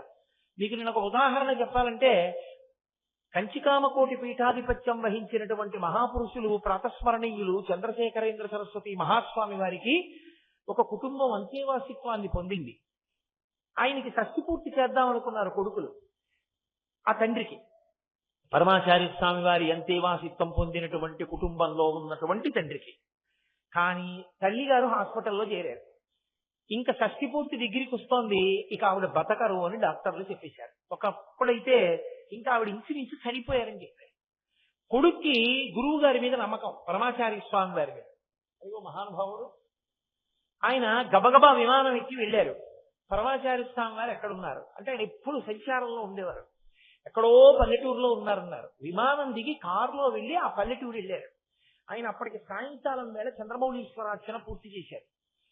ఈ అబ్బాయి వెళ్ళి చెప్పాడు, అయ్యా మా అమ్మగారు హాస్పిటల్లో ఉన్నారు, ఇంచుమించు చనిపోయినట్టు. డాక్టర్లు చెప్పేశారు, కానీ మా నాన్నగారికి షష్ఠి పూర్తి చేయాలనుకుంటున్నాం, మా అమ్మ బ్రతకాలి, మిమ్మల్నే నమ్ముకున్నాం, మీ కొరకు వచ్చానన్నారు. విన్నారు. అలాగా శిష్యుణ్ణి పిలిచి లేత అరిటాకు పట్టుకురా. అరిటాకు పట్టుకొస్తే అక్కడ పెట్టారు. పరమాచార్య స్వామి గారు దాని మీద నించుని ఒక 4 మాటలు గింతారు. ఆయన ఒంటికి అలదుకున్నటువంటి భస్మ అందులో పడింది ఆకులో. దాన్ని జాగ్రత్తగా పొట్లం కట్టి అతనికి అన్నారు. పొట్లం కట్టి ఇచ్చారు. నువ్వు వెళ్ళి మీ అమ్మగారి నోట్లో లేస్తారు. అతను అన్నాడు, విమానానికి టైం అయిపోయింది, విమానం వెళ్ళిపోయి ఉంటుంది, మళ్ళీ రేపటి వరకు లేదన్నాడు. ఆయన కళ్ళు మూసుకుని అన్నారు, వెళ్ళదు, నువ్వు వెళ్ళాక వెడుతుంది, వెళ్ళు. ఆ విమానానికి ఏదో మరమ్మత్తు వచ్చి నిలబడిపోయింది. ఈ పిల్లవాడు వెళ్ళాడు, విమానం ఎగరడానికి సిద్ధపడింది. ఎలాగో ఆలస్యంగా వచ్చినా ఇంకా విమానం వెళ్ళలేదు కదా అని ఎక్కించారు. ఇతను వెళ్ళాడు. ఇది యథార్థంగా జరిగిన సంఘటన అండి. వెళ్ళి ఈ ఆకులో ఉన్నటువంటి భస్మని తల్లిగారి నోరు తెరిచి వేశాడు. ఆమె నాలుక మీద పడగానే ఆవిడ కళ్ళు తెరిచి, ఇదేమిట్రా నాన్నగారి షష్ఠి పూర్తి కదా ఇక్కడ ఉన్నాను అన్నారు. డాక్టర్లు కూడా తెల్లబోయారు. ఆవిడ భర్తతో కలిసి షష్ఠి పూర్తి అయిపోయింది. మళ్ళీ 1 ఏడాది తర్వాత ఈ పిల్లవాడు పరమాచార్య స్వామి గారి దగ్గరికి వెళ్ళాడు. అప్పటికి ఏడాది అయిపోయింది కామకోటి పీఠానికి. ఇలా లోపలికి వెడుతుంటేనే ఈ పిల్లవాడిని చూసి పరమాచార్య స్వామి గారు అన్నారు, మీ అమ్మగారు వెళ్ళిపోయారు కదూ అన్నారు. ఎలా తెలిసింది? మేము ఎవరం మీకు చెప్పలేదే, ఎలా తెలిసింది అన్నాడు. నేను కామాక్షిని 1 సంవత్సరమేగా అడిగాను ఆయుర్దాయం మీ అమ్మకి అన్నారు. ఆయన కోరినటువంటి కోరిక తేజస్సు విభూతి కణముల నుండి ప్రసరించి వాళ్ళ అమ్మగారిని బతికించింది. అందుకే దానికి మహదైశ్వర్యం అని పేరు, అష్టసిద్ధులకు ఆలవాలమని పేరు. అసలు బ్రహ్మోత్తర ఖండంలో అయితే స్కాంద పురాణంలో విభూతి గురించి ఎంత గొప్పగా మాట్లాడతారో అంత శక్తివంతమైనది భస్మ. అది ప్రళయమునందు అన్నీ కాలిపోతే దాన్ని మహాభస్మ అంటారు. మళ్ళీ పునఃసృష్టికి కావలసినటువంటి సమస్తమైనటువంటి వ్యూహము కూడా బూది కణముల యందు ఉంటుంది. దాన్ని పరమేశ్వరుడు తన ఒంటికి అలదుకుని ఉంచుకుంటాడు. ఉంచుకుని మళ్ళీ పునఃసృష్టి చేస్తాడు. కంప్యూటర్లో చూడండి, ఇంత చిన్న చిప్ లో ఎంతో సమాచారాన్ని నిక్షిప్తం చేసినట్టే బూది కణముల యందు పునఃసృష్టికి కావలసినటువంటి వ్యూహాలంతటినీ కూడా పరమేశ్వరుడు నిక్షిప్తం చేస్తాడు. భస్మ అన్న మాటకు అర్థం ఏమిటో తెలుసా అండి? జ్ఞానము. పర్యాయ పదం జ్ఞానమే. బాగా పట్టుకోండి. మాయా అంటే ఏమిటో తెలుసా? నామము రూపమునకే మాయా అని పేరు. నేను నామం చెప్తే మీకు రూపం తెలుస్తుంది, నేను రూపం చెప్తే మీకు నామం తెలుస్తుంది. కూర్చోడానికి 4 కాళ్ళును ఇలా చేతులు పెట్టుకోవడానికి ఉంటుంది, ఏంటంటారు దాని పేరు? కుర్చీ అంటారు. నేను కుర్చీ పట్టుకురా అన్నాను అనుకోండి, ఇంట్లో ఎన్ని వస్తువులున్నా మీరు కుర్చీ అంటే ఇలా ఉంటుంది, అది పట్టుకుని వస్తారు. నామము రూపాన్ని చెప్తుంది, రూపము నామాన్ని గుర్తు చేస్తుంది. ఓ కుర్చీయా అంటారు. మేక కొట్టాలి, అది ఏమిటది కొడతారు, సుత్తి అంటారు వెంటనే. అంటే నేను ప్రయోజనం చెప్తే, దాని రూపాన్ని చెప్తే మీకు నామం గుర్తొస్తుంది. నేను నామం చెప్తే శుద్ధి పట్టండి అని అనుకోండి, శుద్ధి ఎలా ఉంటుందో మీకు వెంటనే లోపల కనపడుతుంది. నామం ఉంటే రూపం ఉంటుంది, రూపం ఉంటే నామం ఉంటుంది. నేను ఇప్పుడు కుర్చీని, బల్లని, అప్పడాల కర్రని, అప్పడాలు ఒత్తుకునేటటువంటి ఆ పీటని అన్నిటినీ కాల్చేశాను. అన్నీ కాలిపోయాయి. ఇప్పుడు అన్నీ కాలిపోయిన తర్వాత బూడిదేగా రావాలి, కలిపేశాను. కుర్చీ పట్రా అన్నాను, మీరు తేగలరా? కుర్చీయే బూదిగా ఉంది కానీ కుర్చీ తేగలరా? బల్ల పట్రా అన్నాను, మీరు తేగలరా? కుర్చీగా ఉన్నప్పుడు అప్పడాల కర్ర కన్నా వేరుగా ఉంది. అప్పడాల కర్ర వేరు, కుర్చీ వేరు. కాలిపోతే అప్పడాల కర్రకి కుర్చీకి తేడా లేదు, రెండు బూడిదే. విశ్వమును చూసినంత కాలము నామరూపములు మాయ. విశ్వనాథుడు కనపడిన నాడు నామరూపములు లేవు, అంతటా బంగారమే, అంతటా పరమేశ్వరుడు. ఇది కనపడడమే మహాభస్మ, జ్ఞానమిచ్చుట. ఆ జ్ఞానమిచ్చిన నాడు అంతటా పరమేశ్వరుడే కనపడతాడు. నమ శస్యాయిత భేమ్యాయిత శకత్యాయిత ప్రవాహ్యాయిత నమ వృక్షాయిత హరికేశాయోపవీతినే పుష్పానాం పతయే నమో నమో మేఘ్యాయిత విద్యుత్యాయిత. ప్రవాహంలో, మేఘంలో, విద్యుత్తులో, ఆఖరికి దొంగలో, దుంగలో, వడ్రంగిలో, మేకులో, ఎందులో మీరు చూసినా పరమేశ్వరుడే మీకు కనపడతాడు తప్ప ఇందుగలడందులేడని సందేహము లేదు అని ప్రహ్లాదుడు చెప్తాడే. హరి సర్వోపగతుండెందెందు వెతకి చూసిన అందందే కలడు ధనమగ్రని వింటే. పరమేశ్వరుడు అంతటా కనపడతాడు ఒకడికి, నామరూపాలు కనపడతాయి ఒకడికి.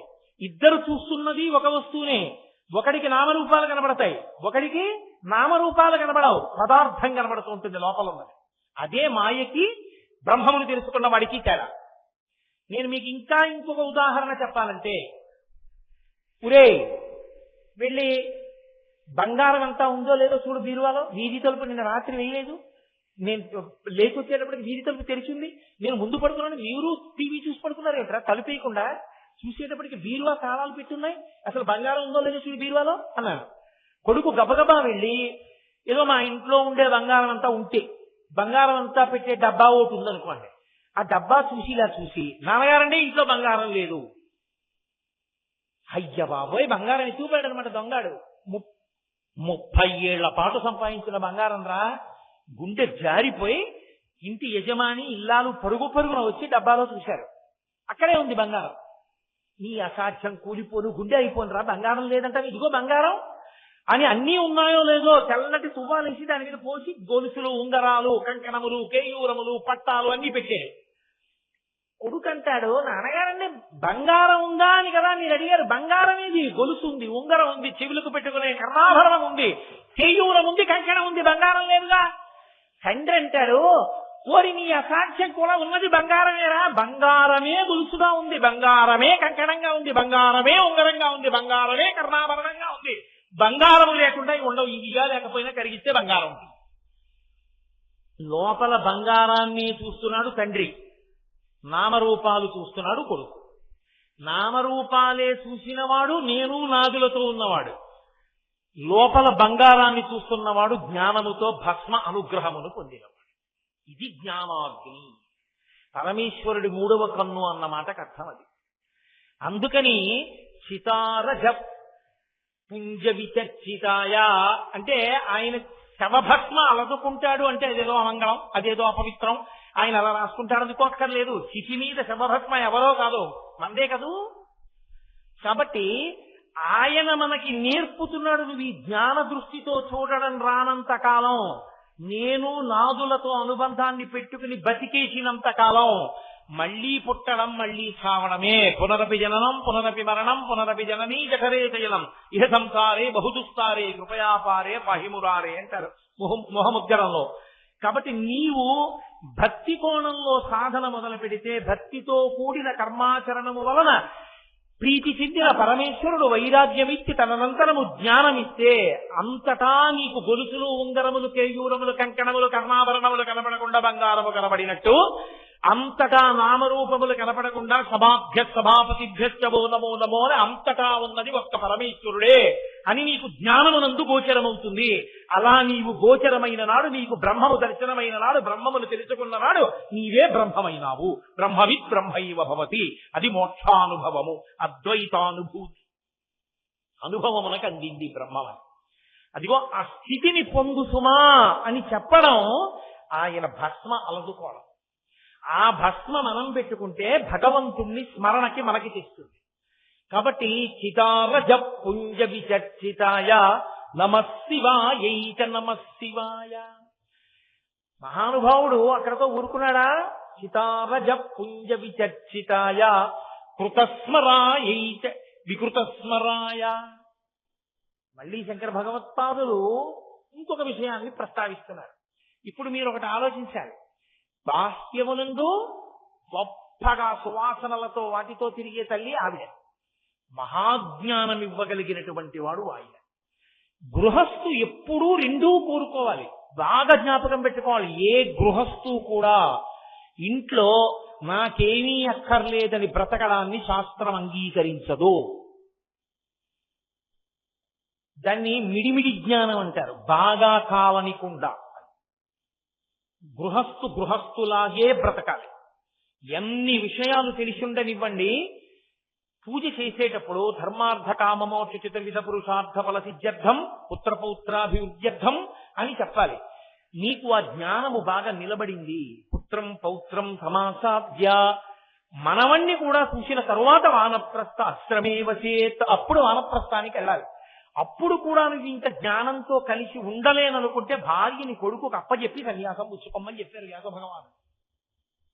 కాబట్టి గృహస్థులా బ్రతకాలి. గృహస్థులా బ్రతకాలంటే రెండు నడుస్తూ ఉండాలి ఎప్పుడు. బాహ్యమునందు ఐశ్వర్య సమృద్ధి, చక్కగా ఇంట్లో అన్నీ ఉండాలి. చక్కగా వేదం అనుభవించినటువంటి భోగములు ఏమున్నాయో వాటిని అనుభవించాలి. చక్కగా మనవల్ని చూడాలి, మనవరాళ్ళని చూడాలి, చక్కగా వాళ్ళకి బహుమతులు కొనివ్వాలి. ఆంతరమునందు జ్ఞానము పెరుగుతూ ఉండాలి. ఇవన్నీ పరమేశ్వరుడిచ్చిన అనుబంధాలు. ఆ మనవడు ఎవరో నాకు తెలుసా? నాకు తెలియదు. వాడు నాకు ఏదో ఇంకో ఏడాదిన్నర తర్వాత ఎప్పుడో నాకు మనవడు వచ్చాడు అనుకోండి, వాడిని చూసి చూడగానే నేను నా మనవడంట. వాడిని ఎత్తుకుని వాడి బోసి నవ్వులు చూసి మురిసిపోతాను. తెల్లవారుజాము లేచి సంధ్యావందనానికి ఎడుతుంటే వాడు గోడ మీద చిన్న దీపాన్ని చూసి కాళ్ళు చేతులు ఎత్తి ఆడుకుంటూ వాళ్ళ అమ్మ డొక్కలో పడుకుని ఉంటే నా కూతురు నిద్రపోతోంది అనుకోండి, నేను ఆ పసిపిల్లవాడిని చూసుకుని మురిసిపోతాను. నా మనవడని. వాడు రెండు మాటలు తిమ్మితే బెంగెట్టుకుంటాను. ఎక్కడి నుంచి వచ్చాడు వాడు? నాకు 53 ఏళ్ళు వచ్చే వరకు వాడు ఎవరో తెలియజే. 53వ ఏట వచ్చిన వాడితో నాకు అంత అనుబంధం. వాడు నాతో మాట్లాడా? నాకేమైనా ఓ పండిచ్చాడా, ఓ కాయ ఇచ్చాడా, ఓ పంచిచ్చాడా? ఎక్కడిది అనుబంధం? ఎక్కడి నుంచి వచ్చాడు వాడు? పరమేశ్వరా, చూసుకుని మురిసిపోరా అని నాకు ఆయుద్ధాన్ని ఇచ్చి నాకు మనవాడిని ఇచ్చావా? తండ్రి నీకు నమస్కారం అని నువ్వు అనగలిగితే నీకు మనవడు బంధనం కాదు. వీడు నా మనవడు, ఇంకా సంపాదించి నేను పట్టుకొచ్చి వీడికి కూడా ఇచ్చేస్తుండాలనుకుంటేనే పాడైపోతాం. కాబట్టి బాహ్యమునందు అభివృద్ధి, ఆంతరమునందు జ్ఞానాభివృద్ధి రెండూ పెరగాలి. అందుకే అమ్మవారిలాగా లక్ష్మీ కటాక్షం కనపడుతుండాలి, ఇంట్లో వృద్ధి ఉండాలి. అటు అయ్యవారిలా లోపల జ్ఞానం అభివృద్ధి చెందుతూ ఉండాలి. పండవలసిన పండు పండకుండా అలాగే ఉండిపోయింది అనుకోండి దోరగాను, ఇది ఎంతకీ పండట్లేదేమిట్రా, దీంట్లోకి పురుగులు ఏమైనా దూరి పాడు చేసేయేమో, అందుకే ఇది పండట్లేదంటాం. పండిపోయింది అనుకోండి ఏదైనా అందం ఉంటుంది. పండిపోయిందని గుర్తు ఏమిటంటే ఇంకా పట్టుకుని ఉండదు. పువ్వుగా, పిండెగా, కాయగా పట్టుకుంటుంది, పండుగా విడి కింద పడిపోతుంది. పండిపోయాడంటారు. అందుకే మన వాళ్ళు పంటలు వేయండి అంటారు ఆడుకునేటప్పుడు. పరమపద సోపాన పటం ఆడితే పండిపోయాడండి అంటారు. ఆయనకి ఏమండి మహానుభావుడు పండు అంటారు, ఆయన పండిపోయాడండి అంటారు. పంట పండు. పండు అంటే ఆయన పట్టుకోవలసిన నాళ్ళు పట్టుకున్నాడు, ఎప్పుడు విడిచిపెట్టాలో అప్పుడు విడిచిపెట్టేశాడు. అందుకే పట్టు విడుపు తెలియాలండి అంటారు. తప్ప అదే పనిగా పట్టు కూర్చుంటే పట్టుకోవలసిన దాన్ని వదిలిపెట్టేసుకుంటాం. ఏది పట్టుకోవాలో దాన్ని పట్టుకుని, పట్టుకోవలసిన దాని కోసం పట్టుకున్న దాన్ని వదిలిపెట్టి దాన్ని పట్టుకున్నవాడు పట్టుకోవలసిన దాన్ని పట్టుకుని పట్టుకోవలసిన దాంట్లోకి చేరిపోతాడు. అది పండిపోవడం. పండిపోయినది జారిపోవాలి. ఆ పండు అర్ధంతరంగా పండిపోకూడదు, అది ఉడికిపోయిందంటారు. అది గృహస్థాశ్రమంలో ఉండి ఇంకా మనవడు పుట్టక ముందే విర్రి ఆలోచనలు పుట్టాయనుకోండి, అది ఉడుకు పండు. అది సరిగా పరిపక్వతకి రావా, అది మంచి సువాసనతో ఉండదు, అది తాగుతున్నప్పుడు తీపి ఉండదు, పుల్ల పుల్లగా ఉంటుంది, గడ్డలుగా ఉంటుంది. బాగా ముగ్గి పండి నేల మీద పడింది అనుకోండి, దాన్ని మీరు ఇలా ఎత్తి పట్టుకుంటే చాలు చేతిలోకి రసం కారిపోతుంటుంది, దాన్ని ఇలా జుర్రుకుంటే చాలు అపారమైన మాధుర్యంగా ఉంటుంది. లోపల గట్టిగా ఉన్నది రంగు మారిపోయి పండిపోయినప్పుడు ఏదైనా ఒకటే రంగు పచ్చగా అయిపోతుంది, ఎర్రగా అయిపోతుంది. అయిపోయి పండిపోయింది అంటే అది వేపకాయ చేసేదేమో కానీ వేప పండైతే తీపి. ఏదైనా పండిపోతే తీయగా అయిపోతుంది. తీయగా అయిపోయింది, పండులా అయిపోయింది అంటే ముచికని విడిచిపెట్టడానికి సిద్ధపడింది. ఇది ఆంతరమునందు వృద్ధి, అది బాహ్యమునందు వృద్ధి. రెండు ఉండాలి గృహస్థుకి. ఈ రెండు ఉండాలంటే ఈ రెండు ఉండేటట్టుగా చూపిస్తున్నారు శంకరాచార్య వారు. అది జగద్గురువుల ప్రతిభ. అందుకని మహానుభావుడు ఇటుపక్క కస్తూరికా కుంకుమ చర్చితాయై, అటు చితారజ పుంజ విచర్చితాయ కృతస్మరాయై వికృతస్మరాయ. వాళ్ళిద్దరి యొక్క గొప్పతనం ఏమిటో చెప్తున్నారు. అమ్మవారు ఏం చేసింది? కృతస్మరాయై, మన్మధుణ్ణి బ్రతికించింది. బ్రతికించింది అన్న మాటకు అర్థం పుట్టించింది కాదుగా. బ్రతికించింది అంటే అంతకుముందు పుట్టాడు, పుట్టి చచ్చిపోయాడని గుర్తు కాదు, అప్పుడే కదా మళ్ళీ బ్రతికించడం అన్న మాట వస్తుంది.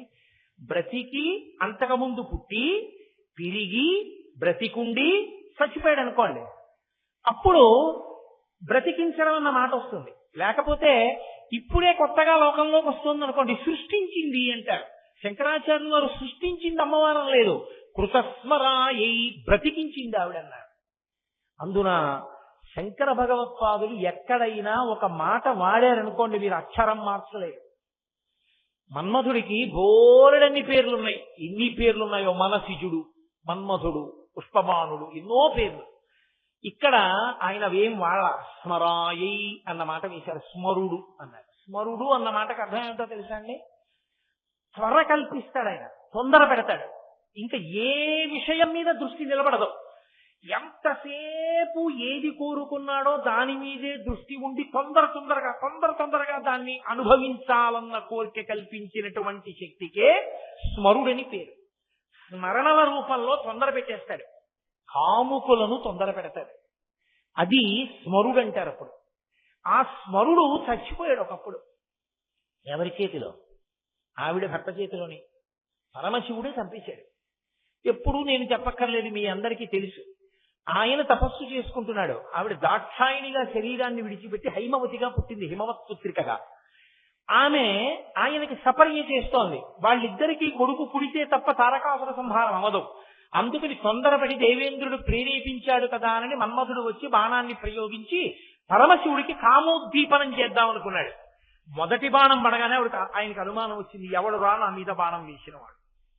వెంటనే ఆయన మూడవ కన్ను తెరిచారు. భుగభుగమను పెనుమంటలు భగభగమని మండనంత బ్రహ్మాండంబుల్ దిగులుగా తెగిమరుపై చిచ్చు కన్ను దేవుడు ఇచ్చారంటారు వీరభద్ర విజయంలో పోతన గారు. ఆ మూడో కన్ను విప్పేటప్పటికి భుగభుగమను పెనుమంటలు భగభగమని మండనంత బ్రహ్మాండంబుల్ దిగులున అంత దిగులు పొందే లోకాలన్నీ భగభగమంటూ ఆ మంటలు పైకొచ్చి మన్మధుడిని కాలిస్తే బూది కింద పడిపోయింది, బూడిదై పడిపోయాడు. ఇప్పుడు మన్మధుడు చనిపోయాడు. మన్మధుడు చనిపోతే లోకంలో మన్మధుడు లేడు. మన్మధుడు లేకపోతే బాణం వేసేవాళ్ళు లేరు. మన్మథ బాణములను 5 ఉంటాయి. ఆ 5 పుష్పబాణములు. ఆ 5 పుష్పబాణములు వేస్తే కామోద్రేకం కలుగుతుంది. పురుషుడికి స్త్రీ యందు, స్త్రీకి పురుషుని యందు. దాని వలన ప్రత్యుత్పత్తి కలుగుతుంది, సంతానోత్పత్తి జరుగుతుంది. ఇప్పుడు మన్మధుడు లేడు కాబట్టి సమస్త ప్రాణుల యందు కామవికారం ఆగిపోయింది. మనుష్యులే కాదు, సమస్త ప్రాణులకు కామవికారం లేదు. అందరూ హాయిగా పరమ సంతోషంగా తృప్తిగా ఉన్నారు తప్ప ఎవరి మనసులలోనూ ఆందోళన లేదు, తొందర లేదు, ఏదో పొందాలన్న కోరిక లేదు, అలా ఉన్నారు. ఇప్పుడు అమ్మవారు ఏం చేసిందంటే మన్మధుడిని బతికించి, ఇది కృతస్మరాయై, అమ్మా నువ్వు బతికించావు. వికృతస్మరాయ, బతికించాక చంపలేదు, ఆయన చంపాక నువ్వు బతికించావు. శంకరుడు చెప్పడంలో మాత్రం నువ్వు బ్రతికించిన దానివి, ఆయన చంపినవాడు అన్నారు. ఇప్పుడు మీకు ఇది మామూలుగా బయట చూస్తే ఏమనిపిస్తుందంటే, ఏమంటే శివుడే మేలు చేశాడు మనకి, అమ్మవారే ఇబ్బంది పెట్టిందండి అంటారు కాదు. నిజంగా అమ్మవారు మన్మధుడిని బతికించలేదు అనుకోండి, మనందరం యోగులు పెద్ద పెద్ద స్వామీజీలం అయిపోదాం కదూ. అసలు ఎవ్వరికీ కామోద్రేకం అన్నది లేదు, హాయిగా ప్రశాంతంగా ఉంటాం. అమ్మవారు మన్మధుడిని బతికించబట్టి ఆయన తీసుకొచ్చి ఆ బాణాలని బట్టి లేనిపోల అల్లరంతా బయలుదేరింది. కాబట్టి ఎందుకు ఆవిడ బతికించడం? అలా బ్రతికించకపోతే హాయిగా ఉంటుందిగా. అంటే ఆవిడ బ్రతికించడానికి ఒక కారణం ఉంది, ఆయన చంపడానికి ఓ కారణం. ఆయన చంపినప్పుడు ఈవిడ బ్రతికించింది అనుకోండి, ఏమనాలి పరమశివుడు? అంటే నే చంపేవాడిని నువ్వు బతికించేదానివి అనమాట. అంటే నే చేసిన పనుల్ని నువ్వు దిద్దుతూ ఉంటావు అనమాట. అంటే నే చేతకాని వాడిని, నేను కోపం వచ్చి తప్పు పనులు చేస్తుంటాను, నువ్వు దిద్దుతుంటావు అని దెబ్బలాడద్దు పార్వతీదేవిని. మరి ఎక్కడ దెబ్బలాడిన కింద పురాణంలో ఎక్కడ లేదు. ఈయన చంపేశాడు, ఆవిడ బతికించేసింది, ఇద్దరు సంతోషంగా ఉంటారు. అదేంటి అలా ఎలా జరుగుతుంది? ఇది మిమ్మల్ని ఆలోచించమని శంకరాచార్యుల వారి యొక్క ప్రతిపాదన. అది నువ్వు ఆలోచిస్తే వాళ్ళిద్దరి దాంపత్యంలో ఎంత అవగాహన ఉందో నీకు అర్థం అవుతుంది. అర్థమైతే ప్రతిదానికి అంటే మీరు తప్పు చేస్తే నేను తప్పకూడదా అంటాం, నేను చెప్పిన దాన్ని దిద్దగలిగించారు అని ఆయన అండవు ఉండవు. ఎక్కడ ఏది మంచి ఉందో అది స్వీకరించి ఒప్పుకొని సంతోషంగా బ్రతకగలిగినటువంటి వ్యవస్థ ఏర్పడుతుంది. ఆయన ఎందుకు చంపాడు అంటే, పరదేవతయందు పరమేశ్వరుడికి ఎప్పుడైనా కామము కలిగితే అది లౌకికమైన కామము కాదు, అది కేవలముగా స్త్రీ పురుషుల మధ్య కలిగే కామము వంటి కామము కాదు. ఆయనే తన శరీరంలో సగాన్ని స్త్రీగా ప్రకటనం చేశాడు అర్ధనారీశ్వర స్వరూపంలో. అయినప్పుడు ఇప్పుడు కొత్తగా ఆయనకి కామం ఎందుకు కలుగుతుంది? నాకు 2 జేబులు ఉన్నాయనుకోండి, ఏదో ఈ లాల్చీకి 2 జేబులు ఉన్నాయి, ఈ జేబులోంచి 10 రూపాయలు తీసి ఈ జేబులో పెట్టుకుని ఓ 10 రూపాయలు వచ్చిందండో అంటానా? ఈ జేబులో ఉన్నా నాదే, ఈ జేబులో ఉన్నా నాదే. ఆయన శరీరంలో సగమే అమ్మవారైంది. అయినప్పుడు కొత్తగా కామం ఎందుకు వస్తుంది ఆయనకి? ఆయనకేం రాదు. కానీ ఆయనే ఆకర్షణ పెంపొందించుకున్నాడు, ఆయనే కోరికని పొందాడు. ఏమని? నువ్వు తల్లివవు, నేను తండ్రిని అవుతాను. మనలా లోకంలో స్త్రీలు పురుషులు ఉద్భవిస్తారు, వారు ఒకరితో ఒకరు కలిసి తల్లిదండ్రులు అవుతారు. వారికి ఆకర్షణ ఉంటుంది. ఆకర్షణ ఎందుకు అంటే, ఆకర్షణ వలన కలిగిన కలయికనందు సుఖము సంతోషము ఆనందము ఉంటాయి. సృష్టి శోకంతో జరగకూడదు, ఆనందంతో జరగాలి. అందుకని ఆకర్షణ లోకానికి ఏర్పాటు చేస్తున్నానన్నాడు. ఇప్పుడు ఆయనకి ఆకర్షణ మన కొరకు, అంతేగాని ఆయనకేం అందులో సుఖము తృప్తి ఇటువంటి మాటల కోసం ఆయన అమ్మవారి వంక ఆకర్షితుడు కాడు. అటువంటి స్వామిని అమ్మవారి పట్ల ఆకర్షితుడయ్యేటట్టు చెయ్యగలనని బాణం వేయడం మన్మధుడు తన హద్దు దాటడం కాదా? పరమశివుడు సృష్టి ప్రారంభించి బ్రహ్మగారిని సృష్టించిన తరువాత వచ్చినటువంటి సృష్టిలో శ్రీ మహావిష్ణువు యొక్క కుమారుడిగా వచ్చిన వాడు మన్మధుడు. ఈ మన్మధుడు సృష్టికి మొదట ఉన్న ఆది దంపతులైన పార్వతీ పరమేశ్వరుల యందు కామం పుట్టేటట్టుగా బాణం వేయగలడా? ఎంత అపచారం చేశాడు! హద్దు మీరి ప్రవర్తించిన ప్రవర్తనకి పరమశివుడు కాల్చేశాడు. ఇప్పుడు శిక్ష అయిపోయింది. కానీ ఇప్పుడు ఈ శిక్షల్లో ఏమైంది? మన్మధుడితో పోలేదు. ఈ శిక్ష లోకానికి అంతటికీ పడిపోయింది. ఎందుకు పడిపోయింది అంటే, జీవులకు శరీరం ఉంటే తప్ప పాపపుణ్యములను అనుభవించడానికి అవకాశం ఉండదు. జీవుడున్నాడు, వాడు చేసుకున్న పాపమూ అయిపోవాలి, పుణ్యమూ అయిపోవాలి. ఎలా అయిపోతుంది? వాడు అనుభవించేస్తే అయిపోతుంది. అనుభవించేయాలంటే ఏముండాలి? శరీరం ఉండాలి. నేను చేసిన పాపం ఏదో ఉందనుకోండి, ఆ పాపం నా ఒంట్లో ఏదో అనారోగ్యంగానో లేకపోతే ఏదో కాలు నొప్పో చెయ్యి నొప్పో వేలు నొప్పో తలనొప్పో ఏదో ఒకటి వస్తుంది.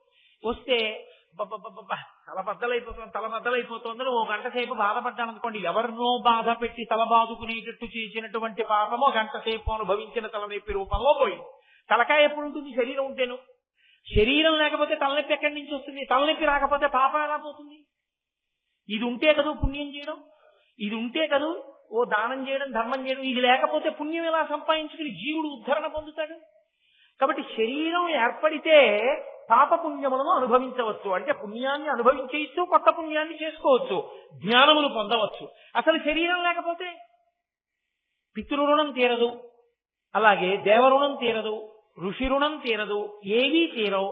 మరి శరీరములు రావాలంటే స్త్రీ పురుషుల మధ్య ఆకర్షణ ఉండి ప్రత్యుత్పత్తి జరగాలి. ప్రత్యుత్పత్తి జరగాలంటే మన్మధుడు ఉండాలి. మన్మధుడు లేకపోతే జీవులు తరించరు. అందుకని అమ్మవారు బ్రతికించింది. తాను శిక్ష వేసింది మన్మధుడు హద్దు మీరినంత వరకే, లోకం కోసం కాదు.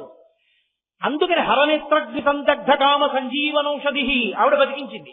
ఆవిడ ఎందుకు బతికించిందో ఆయన అర్థం చేసుకున్నాడు. ఓ, నేను జీవుల్ని బాధించడానికి కాదు కాల్చింది, జీవుల శరీరాన్ని పొంది తరించాలి, అందుకు బతికించింది అమ్మవారు. ఆయన సంతోషించాడు. ఆయన కాల్చాడు. మీరు ఎందుకు కాల్చేశారండి తొందరపడని ఆవిడ అనలేదు. ఆయన తప్పు చేశాడు, కాల్చాడు పరమేశ్వరు. అమ్మవారు అంది. అమ్మవారు పరమేశ్వరుడు చేసిన పనిని అర్థం చేస్తుంది, పరమశివుడు పార్వతీదేవి చేసిన పనిని అర్థం చేసుకున్నాడు. కృతస్మరాయ కాల్చేశాడు కాబట్టి మన్మధుడి పాపం అక్కడతో పోయింది. లేకపోతే పరమశివుడి మీద పుష్పబాణం వేసిన పాపం ఎంత కట్టి కుడిపేస్తుంది మన్మధుడిని. కాలిపోయాడు కాబట్టి దరిద్రం వదిలిపోయింది అక్కడతో. కాబట్టి తర్వాత శరీరం లేకపోయినా భార్యకి కనపడేవాడు, లోకంలో తిరిగేవాడు. తరువాతి కాలంలో ప్రద్యుమ్నుడిగా మళ్ళీ లోకంలో జన్మించాడు రతీదేవికి భర్తగా.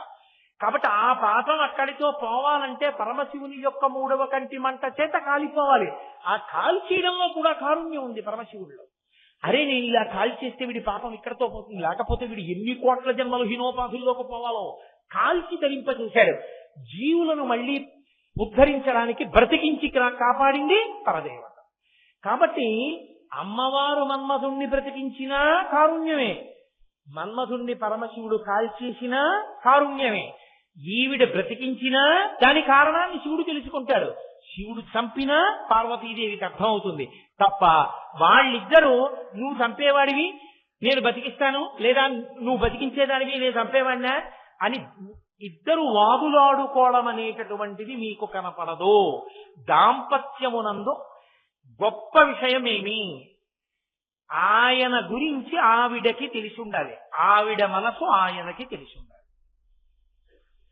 ఏమే మీ నాన్న 5ంటికి కాఫీ తాగితే ఇక మళ్ళీ ఏమీ తాగరు, కాబట్టి 4ంటికి కాఫీ ఇచ్చే ఇంట్లో ఉన్నారు కాబట్టి 4ంటికి కాఫీ ఇచ్చేస్తే ఆయన 5 గంటలకు ఉపన్యాసానికి కాసిన పాలు తాగి బయలుదేరతారు.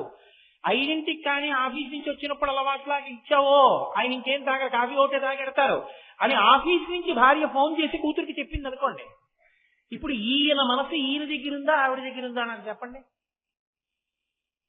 ఈయన 5 గంటలకి కాఫీ తాగితే ఇక మళ్ళీ ఏమీ తాగకుండా ఉపన్యాసాలకు వెళ్ళిపోతాడు. అందుకని 4ంటికి ఇచ్చేస్తే గంట తర్వాత కాసిన పాలు తాగుతాడని గుర్తు పెట్టుకుని ఆఫీస్లో ఉన్నావిడ ఫోన్ చేస్తే ఈయనకి కాఫీ ఇప్పించింది ఇంట్లో ఉన్నాయి. ఇప్పుడు ఈయన అవసరాన్ని, ఈయన మనసుని, ఈయన ధోరణి ఆవిడ దగ్గర ఉంది. ఆవిడ 4 గంటలకి కాఫీ పంపించమంటే కూతురు 4ంటికి కాఫీ పట్టుకొచ్చి ఇచ్చింది. అప్పుడే ఎందుకే అన్నాడు. మళ్ళీ 5 అయితే మీరు తాగరు కదా, అమ్మ ఇప్పుడు ఇచ్చేస్తే 5ంటికి పాలు తాగుతారని అవునేవు అని తాగాడు. అంటే తన మనసు ఆమె గుర్తించిందని తాగాడు, అంతేకాని అజ్జపడే తాగలేదు అని అనలేదు. మీరు బాగా పట్టుకోండి, నేను ఒక లౌకికమైన ఉదాహరణ చెప్పాను కానీ అసలు నిజంగా మనసులు కలవడమే దాంపత్యము. అది లేనినాడది ఉమ్ముతడితో గాలిపటానికి అంటించిన తోకలా ఉంటుంది, పిల్లలు అంటిస్తారే ఊడిపోతుంది. అలా ఉంటాయి ఆ దాంపత్యాలు. ఈవిడ మనసు ఆయనకి తెలియాలి, ఆవిడ మనసు ఆయనకి తెలియాలి. తెలిసిన నాడు ఆవిడ బలహీనతని ఆయన కప్పిపుచ్చుతాడు, ఆయన బలహీనతని ఆవిడ కప్పిపుచ్చుతుంది. కప్పిపుచ్చి ఒండరులు కలిసి సంతోషంగా జీవనాన్ని చేస్తారు తప్ప ఆవిడ లోపాలను ఆయన వెతికి ఆయన లోపాలను ఆవిడ వెతికిందనుకోండి అది దాంపత్యం కాదు, అది అసహ్యం. అలా ఎన్నాళ్ళు చెప్పుకుంటావు బయటికి వెళ్ళి నేరాలు, ఎన్నాళ్ళు చెప్తావు? 40 సంవత్సరాలు వచ్చేసాయి నీకు. Are you not ashamed? నీ మీద భార్య నేరం చెప్తే నీకు సిగ్గే ఇట్లా? నీ భార్య మీద ఇంకొకటికి నేరం చెప్పి మా ఆవిడికి కొంచెం సలహా చెద్దురు అని చెప్పడానికి నువ్వు సిగ్గుపడద్దు? కడుపున పుట్టిన బిడ్డకి పోలియో వచ్చిందనుకోండి, తండ్రి బెంగ పెట్టుకుంటాడు. 1,00,000 దాద్దాం అనుకున్న తండ్రి 5 లక్షలు దాస్తాడు. అరే పోలియో పిల్లకి రేపు పొద్దున్న 5 లక్షలు ఇస్తే కాస్త మంచివారుడు వస్తాడేమో, అలాగే 2 లక్షలు ఇచ్చినా ఎందుకైనా మంచిది, దాని పేరు మీద 3 లక్షలు ఉంచుదాం, పాపం పిల్ల అవుకు పిల్ల అని బెంగ పెట్టుకుంటాడు తప్ప ఇది పోలియోతో బాధపడుతున్నటువంటి పిల్ల అని ఈసడించి వీధిలోకి వెళ్ళి మా అమ్మాయికి పోలియో అంటే నా దరిద్రం అంటాడా? అనడు. ప్రేమ చేత తన కూతురుకున్న అవకరాన్ని తండ్రి కప్పేశాడు. నీ భార్య యందు బలహీనత ఉంటే భర్త సమర్థతతో కప్పాలి, భర్త యందు ఏదైనా కించిత్ దోషం ఉంటే భార్య తన ప్రేమ చేత కప్పాలి. అది దాంపత్యం. వీధిలోకి వెళ్లి నేరం చెప్పుకోవడం దరిద్రం. దాంపత్యం ఈ అవగాహన ఎంత గొప్పగా ఉండాలంటే మన్మధుణ్ణి పరమశివుడు కాల్చేస్తే అమ్మవారు బతికిస్తే వాళ్ళిద్దరికి అర్థమైంది ఎవరు ఎందుకు కాల్చారో ఎవరు ఎందుకు బతికించారో. కాల్చాడని ఆవిడ సంతోషించింది, బతికించిందని ఆయన సంతోషించాడు. అది వాళ్ళ దాంపత్యం. నువ్వు కూడా అలా ఉండడం నేర్చుకో. ఇది శంకరాచార్యుల వారి ఉపదేశం. అందుకని కృతస్మరాయై వికృతస్మరాయ. ఒక ఆవిడ మన్మధుణ్ణి బ్రతికించింది, ఒక ఆయన మన్మధుణ్ణి కాల్చేశాడు. ఒక ఆయన అంటే పరమశివుడు భర్త కాల్చాడు, అమ్మవారు బ్రతికించింది. ఇది వాళ్ళిద్దరి దాంపత్యంలో ఉండేటటువంటి గొప్ప అవగాహన. అందుకే మీరు చూడండి, వాళ్ళిద్దరూ ఎప్పుడూ తల్లిదండ్రులుగా ఉంటారు. మీరు చూడండి, తల్లిదండ్రుల యందు ఒక లక్షణం ఉంటుంది. తండ్రికి బాధేసింది అనుకోండి కొడుకు ప్రవర్తన గురించి, ఎంత కష్టపడ్డాను వాడి గురించి, రాత్రింబవళ్ళు కష్టపడి తీసుకొచ్చి రూపాయి రూపాయి రూపాయి రూపాయి కూడబెట్టి రేపు పొద్దున్న బ్యాంక్ లోన్ తీసుకుంటే మళ్ళీ వాడు ఉద్యోగం చేసుకుని కట్టుకోవాలని రూపాయి లోన్ పెట్టకుండా వాడిని అంత చదివించి వృద్ధిలోకి తెచ్చి ఉద్యోగం వేయించాను. మొన్నను మీ కంపెనీలో ఏమైనా బోనస్ ఇస్తారా అని అడిగాను. అబ్బాయి ఏమి ఇవ్వరు నాన్నగారు అన్నాడు. అన్న కాసేపటికే వాడి స్నేహితుడు వచ్చాడు. వచ్చి వీడు ఇంట్లో ఉండగా వీడు ఎదురుగుండానే, అదేంటి అంకుల్ మీకు బాబు ఏమైనా కొనిపెట్టారా, నేను మా నాన్నగారికి పంచెల షాపు అవి కొని పట్టుకెళ్ళాను, మాకు ఈ మధ్య బోనస్ ఇచ్చారు కదా, నువ్వేం కొన్నారో మీ నాన్నగారికి అన్నాడు. వాడు కొడుకు ఏం మాట్లాడలేదు, తండ్రి ఏం మాట్లాడలేదు, ఇంటికి వచ్చేసాడు. కానీ తండ్రి ఎంత బాధపడతాడు. వాడికి బోనస్ వస్తే నేను అడుగుతానే, కానీ వాడు చెప్పలేదు నాకు బోనస్ వచ్చింది, రాలేదని అబద్ధం ఆడాడు. అంటే వాడికి వస్తే నేను తీసుకుంటానా, తీసుకునేవాడిని అయితే వీడికి ఇంత ఖర్చు పెడతానా, ఎవరి కోసమే ఇదంతా, నేను పోయాక వాడికి ఇచ్చేస్తాను. కానీ వాడు మాట చెప్పడానికి దాచుకున్నాడు. చూసావా అంటే భార్యతో చెప్పుకుంటాడు కష్టాన్ని. భార్య ఎవరికి చెప్పుకుంటుంది కష్టాన్ని? ఆయనకే చెప్పుకుంటుంది. ఇద్దరూ చెప్పుకున్నారు. నిజమే, ధూర్తుడు ఏమున్నాడు అర్థం ఎటువంటి పిల్లాడండి. అలాంటి పిల్లాడు మన కడుపున పుట్టడం మన దరిద్రం అండి నిజంగా. అలాంటి వాడిని 9 నెలలు మోసానండి అంది. అయిపోయింది, వారం రోజులైంది. కొడుక్కి పచ్చకామెరలు వచ్చాయి, హాస్పిటల్లో జాయిన్ చేశారు. మామయ్య గారు మిమ్మల్నే కలుస్తున్నారు, ఆయన తొందరగా రండి మామయ్య గారు అని కోడలు ఫోన్లో అంది. చూసే పిల్లాడికి కామెరలుట, నన్నే తలుస్తున్నట్టే, బయలుదేరిపోదాం అన్నాడు తండ్రి. ఆవిడండి, ఏమన్నా మొన్న నన్ను చెప్పారు కదా కొడుకు మీద, ఎందుకండి వెళ్ళడం, వెళ్ళొద్దంటుందా అమ్మ అందో. కొట్టినా వాళ్ళే, పెట్టినా వాళ్ళే. కొట్టడం వాళ్ళ దగ్గరే ఉంటుంది, పెట్టడం వాళ్ళ దగ్గరే ఉంటుంది. ఎవరిలో? తల్లిదండ్రుల్లో. ఆ తల్లిదండ్రుల మధ్య ఉన్న అనుబంధం దాంపత్యం. తల్లిదండ్రులు అంటే అలా ఉంటారు లోకంలో. వాళ్ళిద్దరికీ అదే ధోరణి, ఆ ధోరణే లోకానికి అంతటికీ వచ్చింది. అందుకే లోకం తప్పు చేసిందనుకోండి, ఆవిడ భర్తని రెచ్చగొట్టి దెబ్బ కొట్టిస్తుంది. నిరీశ్వర యాగం చేశాడు దక్ష ప్రజాపతి, అందరూ వెళ్ళారు తగుదనమ్మా అని. ఆవిడ ఆయనకి కోపం తెప్పించాలని శరీరం వదిలిపెట్టింది. పరమశివుడు రుద్రుడయ్యాడు, వీరభద్రుడిని సృష్టించాడు. వీరభద్రుడు వచ్చి యాగంలో ఉన్న వాళ్ళందరినీ చితక్కొట్టేశాడు. ఆఖరికి దక్ష ప్రజాపతి యొక్క మెడ కూడా కోసేశాడు. అందరికీ దెబ్బలు తగిలాయి. కొంతకాలం అయిపోయింది, మళ్ళీ ఆవిడ హైమవతిగా జన్మించింది. మళ్ళీ పార్వతీ పరమేశ్వరుడు దంపతులు అయ్యారు. పరమశివుణ్ణి ఏం అడగలేదు ఎవ్వరు. వెళ్లి క్షీరసాగర మథనం చేశారు అమృతం కోసం. అమృతం పుట్టింది. ఇప్పుడు అమృతం పుట్టడానికి ముందు హాలాహలం పుట్టింది. అందరూ పరిగెత్తుకుంటూ కైలాసానికి వెళ్ళారు. శని కైలాసముదొచ్చి శంకరుని వాసద్వారముంజేసి ఈశ్వరి దవ్వారుకు లడ్డుపట్ట తలవంతుందొచ్చి కుయ్యో మొర్రో విను మాలింపము చిత్తగింపము దయం వీక్షింపమన్ సంభుజానన ముక్కల్ కని రక్తరక్షణ కళా సంరంభురించెంబుని. ఆ కైలాసానికి వెళ్ళి తల్లిదండ్రులు మీరే రక్షించాలన్నారు. ఏమండి, వీళ్ళు ఇంతకు ముందు నిరీశ్వర యాగం చేశారు కదా, దక్షయజ్ఞం చేశారు కదా, మీకు హవిస్సు కూడా ఇవ్వనన్నారు కదా, అప్పుడు వీళ్ళందరూ తగుదనమ్మా అని వీళ్ళు హవిస్సు పుచ్చుకున్నారు కదా, ఇప్పుడు మంచి పని అయింది, హాలాహలం వచ్చింది, మీరు వెళ్ళకండి అంటే ఆవిడ అమ్మలేదు. పిల్లలండి రక్షించండి. ఆయన ఏం చేశాడు? గబగబా వెళ్ళి హవాహవం పుచ్చుకుని నోట్లో పెట్టుకుని, మింగితే కడుపులో ఉన్న లోకాలు పోతాయి, వదిలితే పై లోకాలు పోతాయి, ఊర్ధ్వలోకాలు అధోలోకాలు పోకుండా ఉదరము లోకంబులకును సదనంబకు పెరిగి శివుడు చటుల విషాగ్నిన్ కుదురుకునే కంఠబిలమున పదిలంబుగా నిలిపే సూక్ష్మ ఫలరసమ ప్రియం. కడుపులోకి తీసుకోకుండా కంఠంలో పెట్టుకుని చల్లని శంకరుడు నల్లటి మత్సని పొంది నీలకంఠ, గరుడకంఠ, శ్రీకంఠ అని పేరు పొందాడు. ఆనాడు పరమశివుణ్ణి రెచ్చగొట్టి రుద్రుణ్ణి చేసి దెబ్బ కొట్టించిన అమ్మవారే.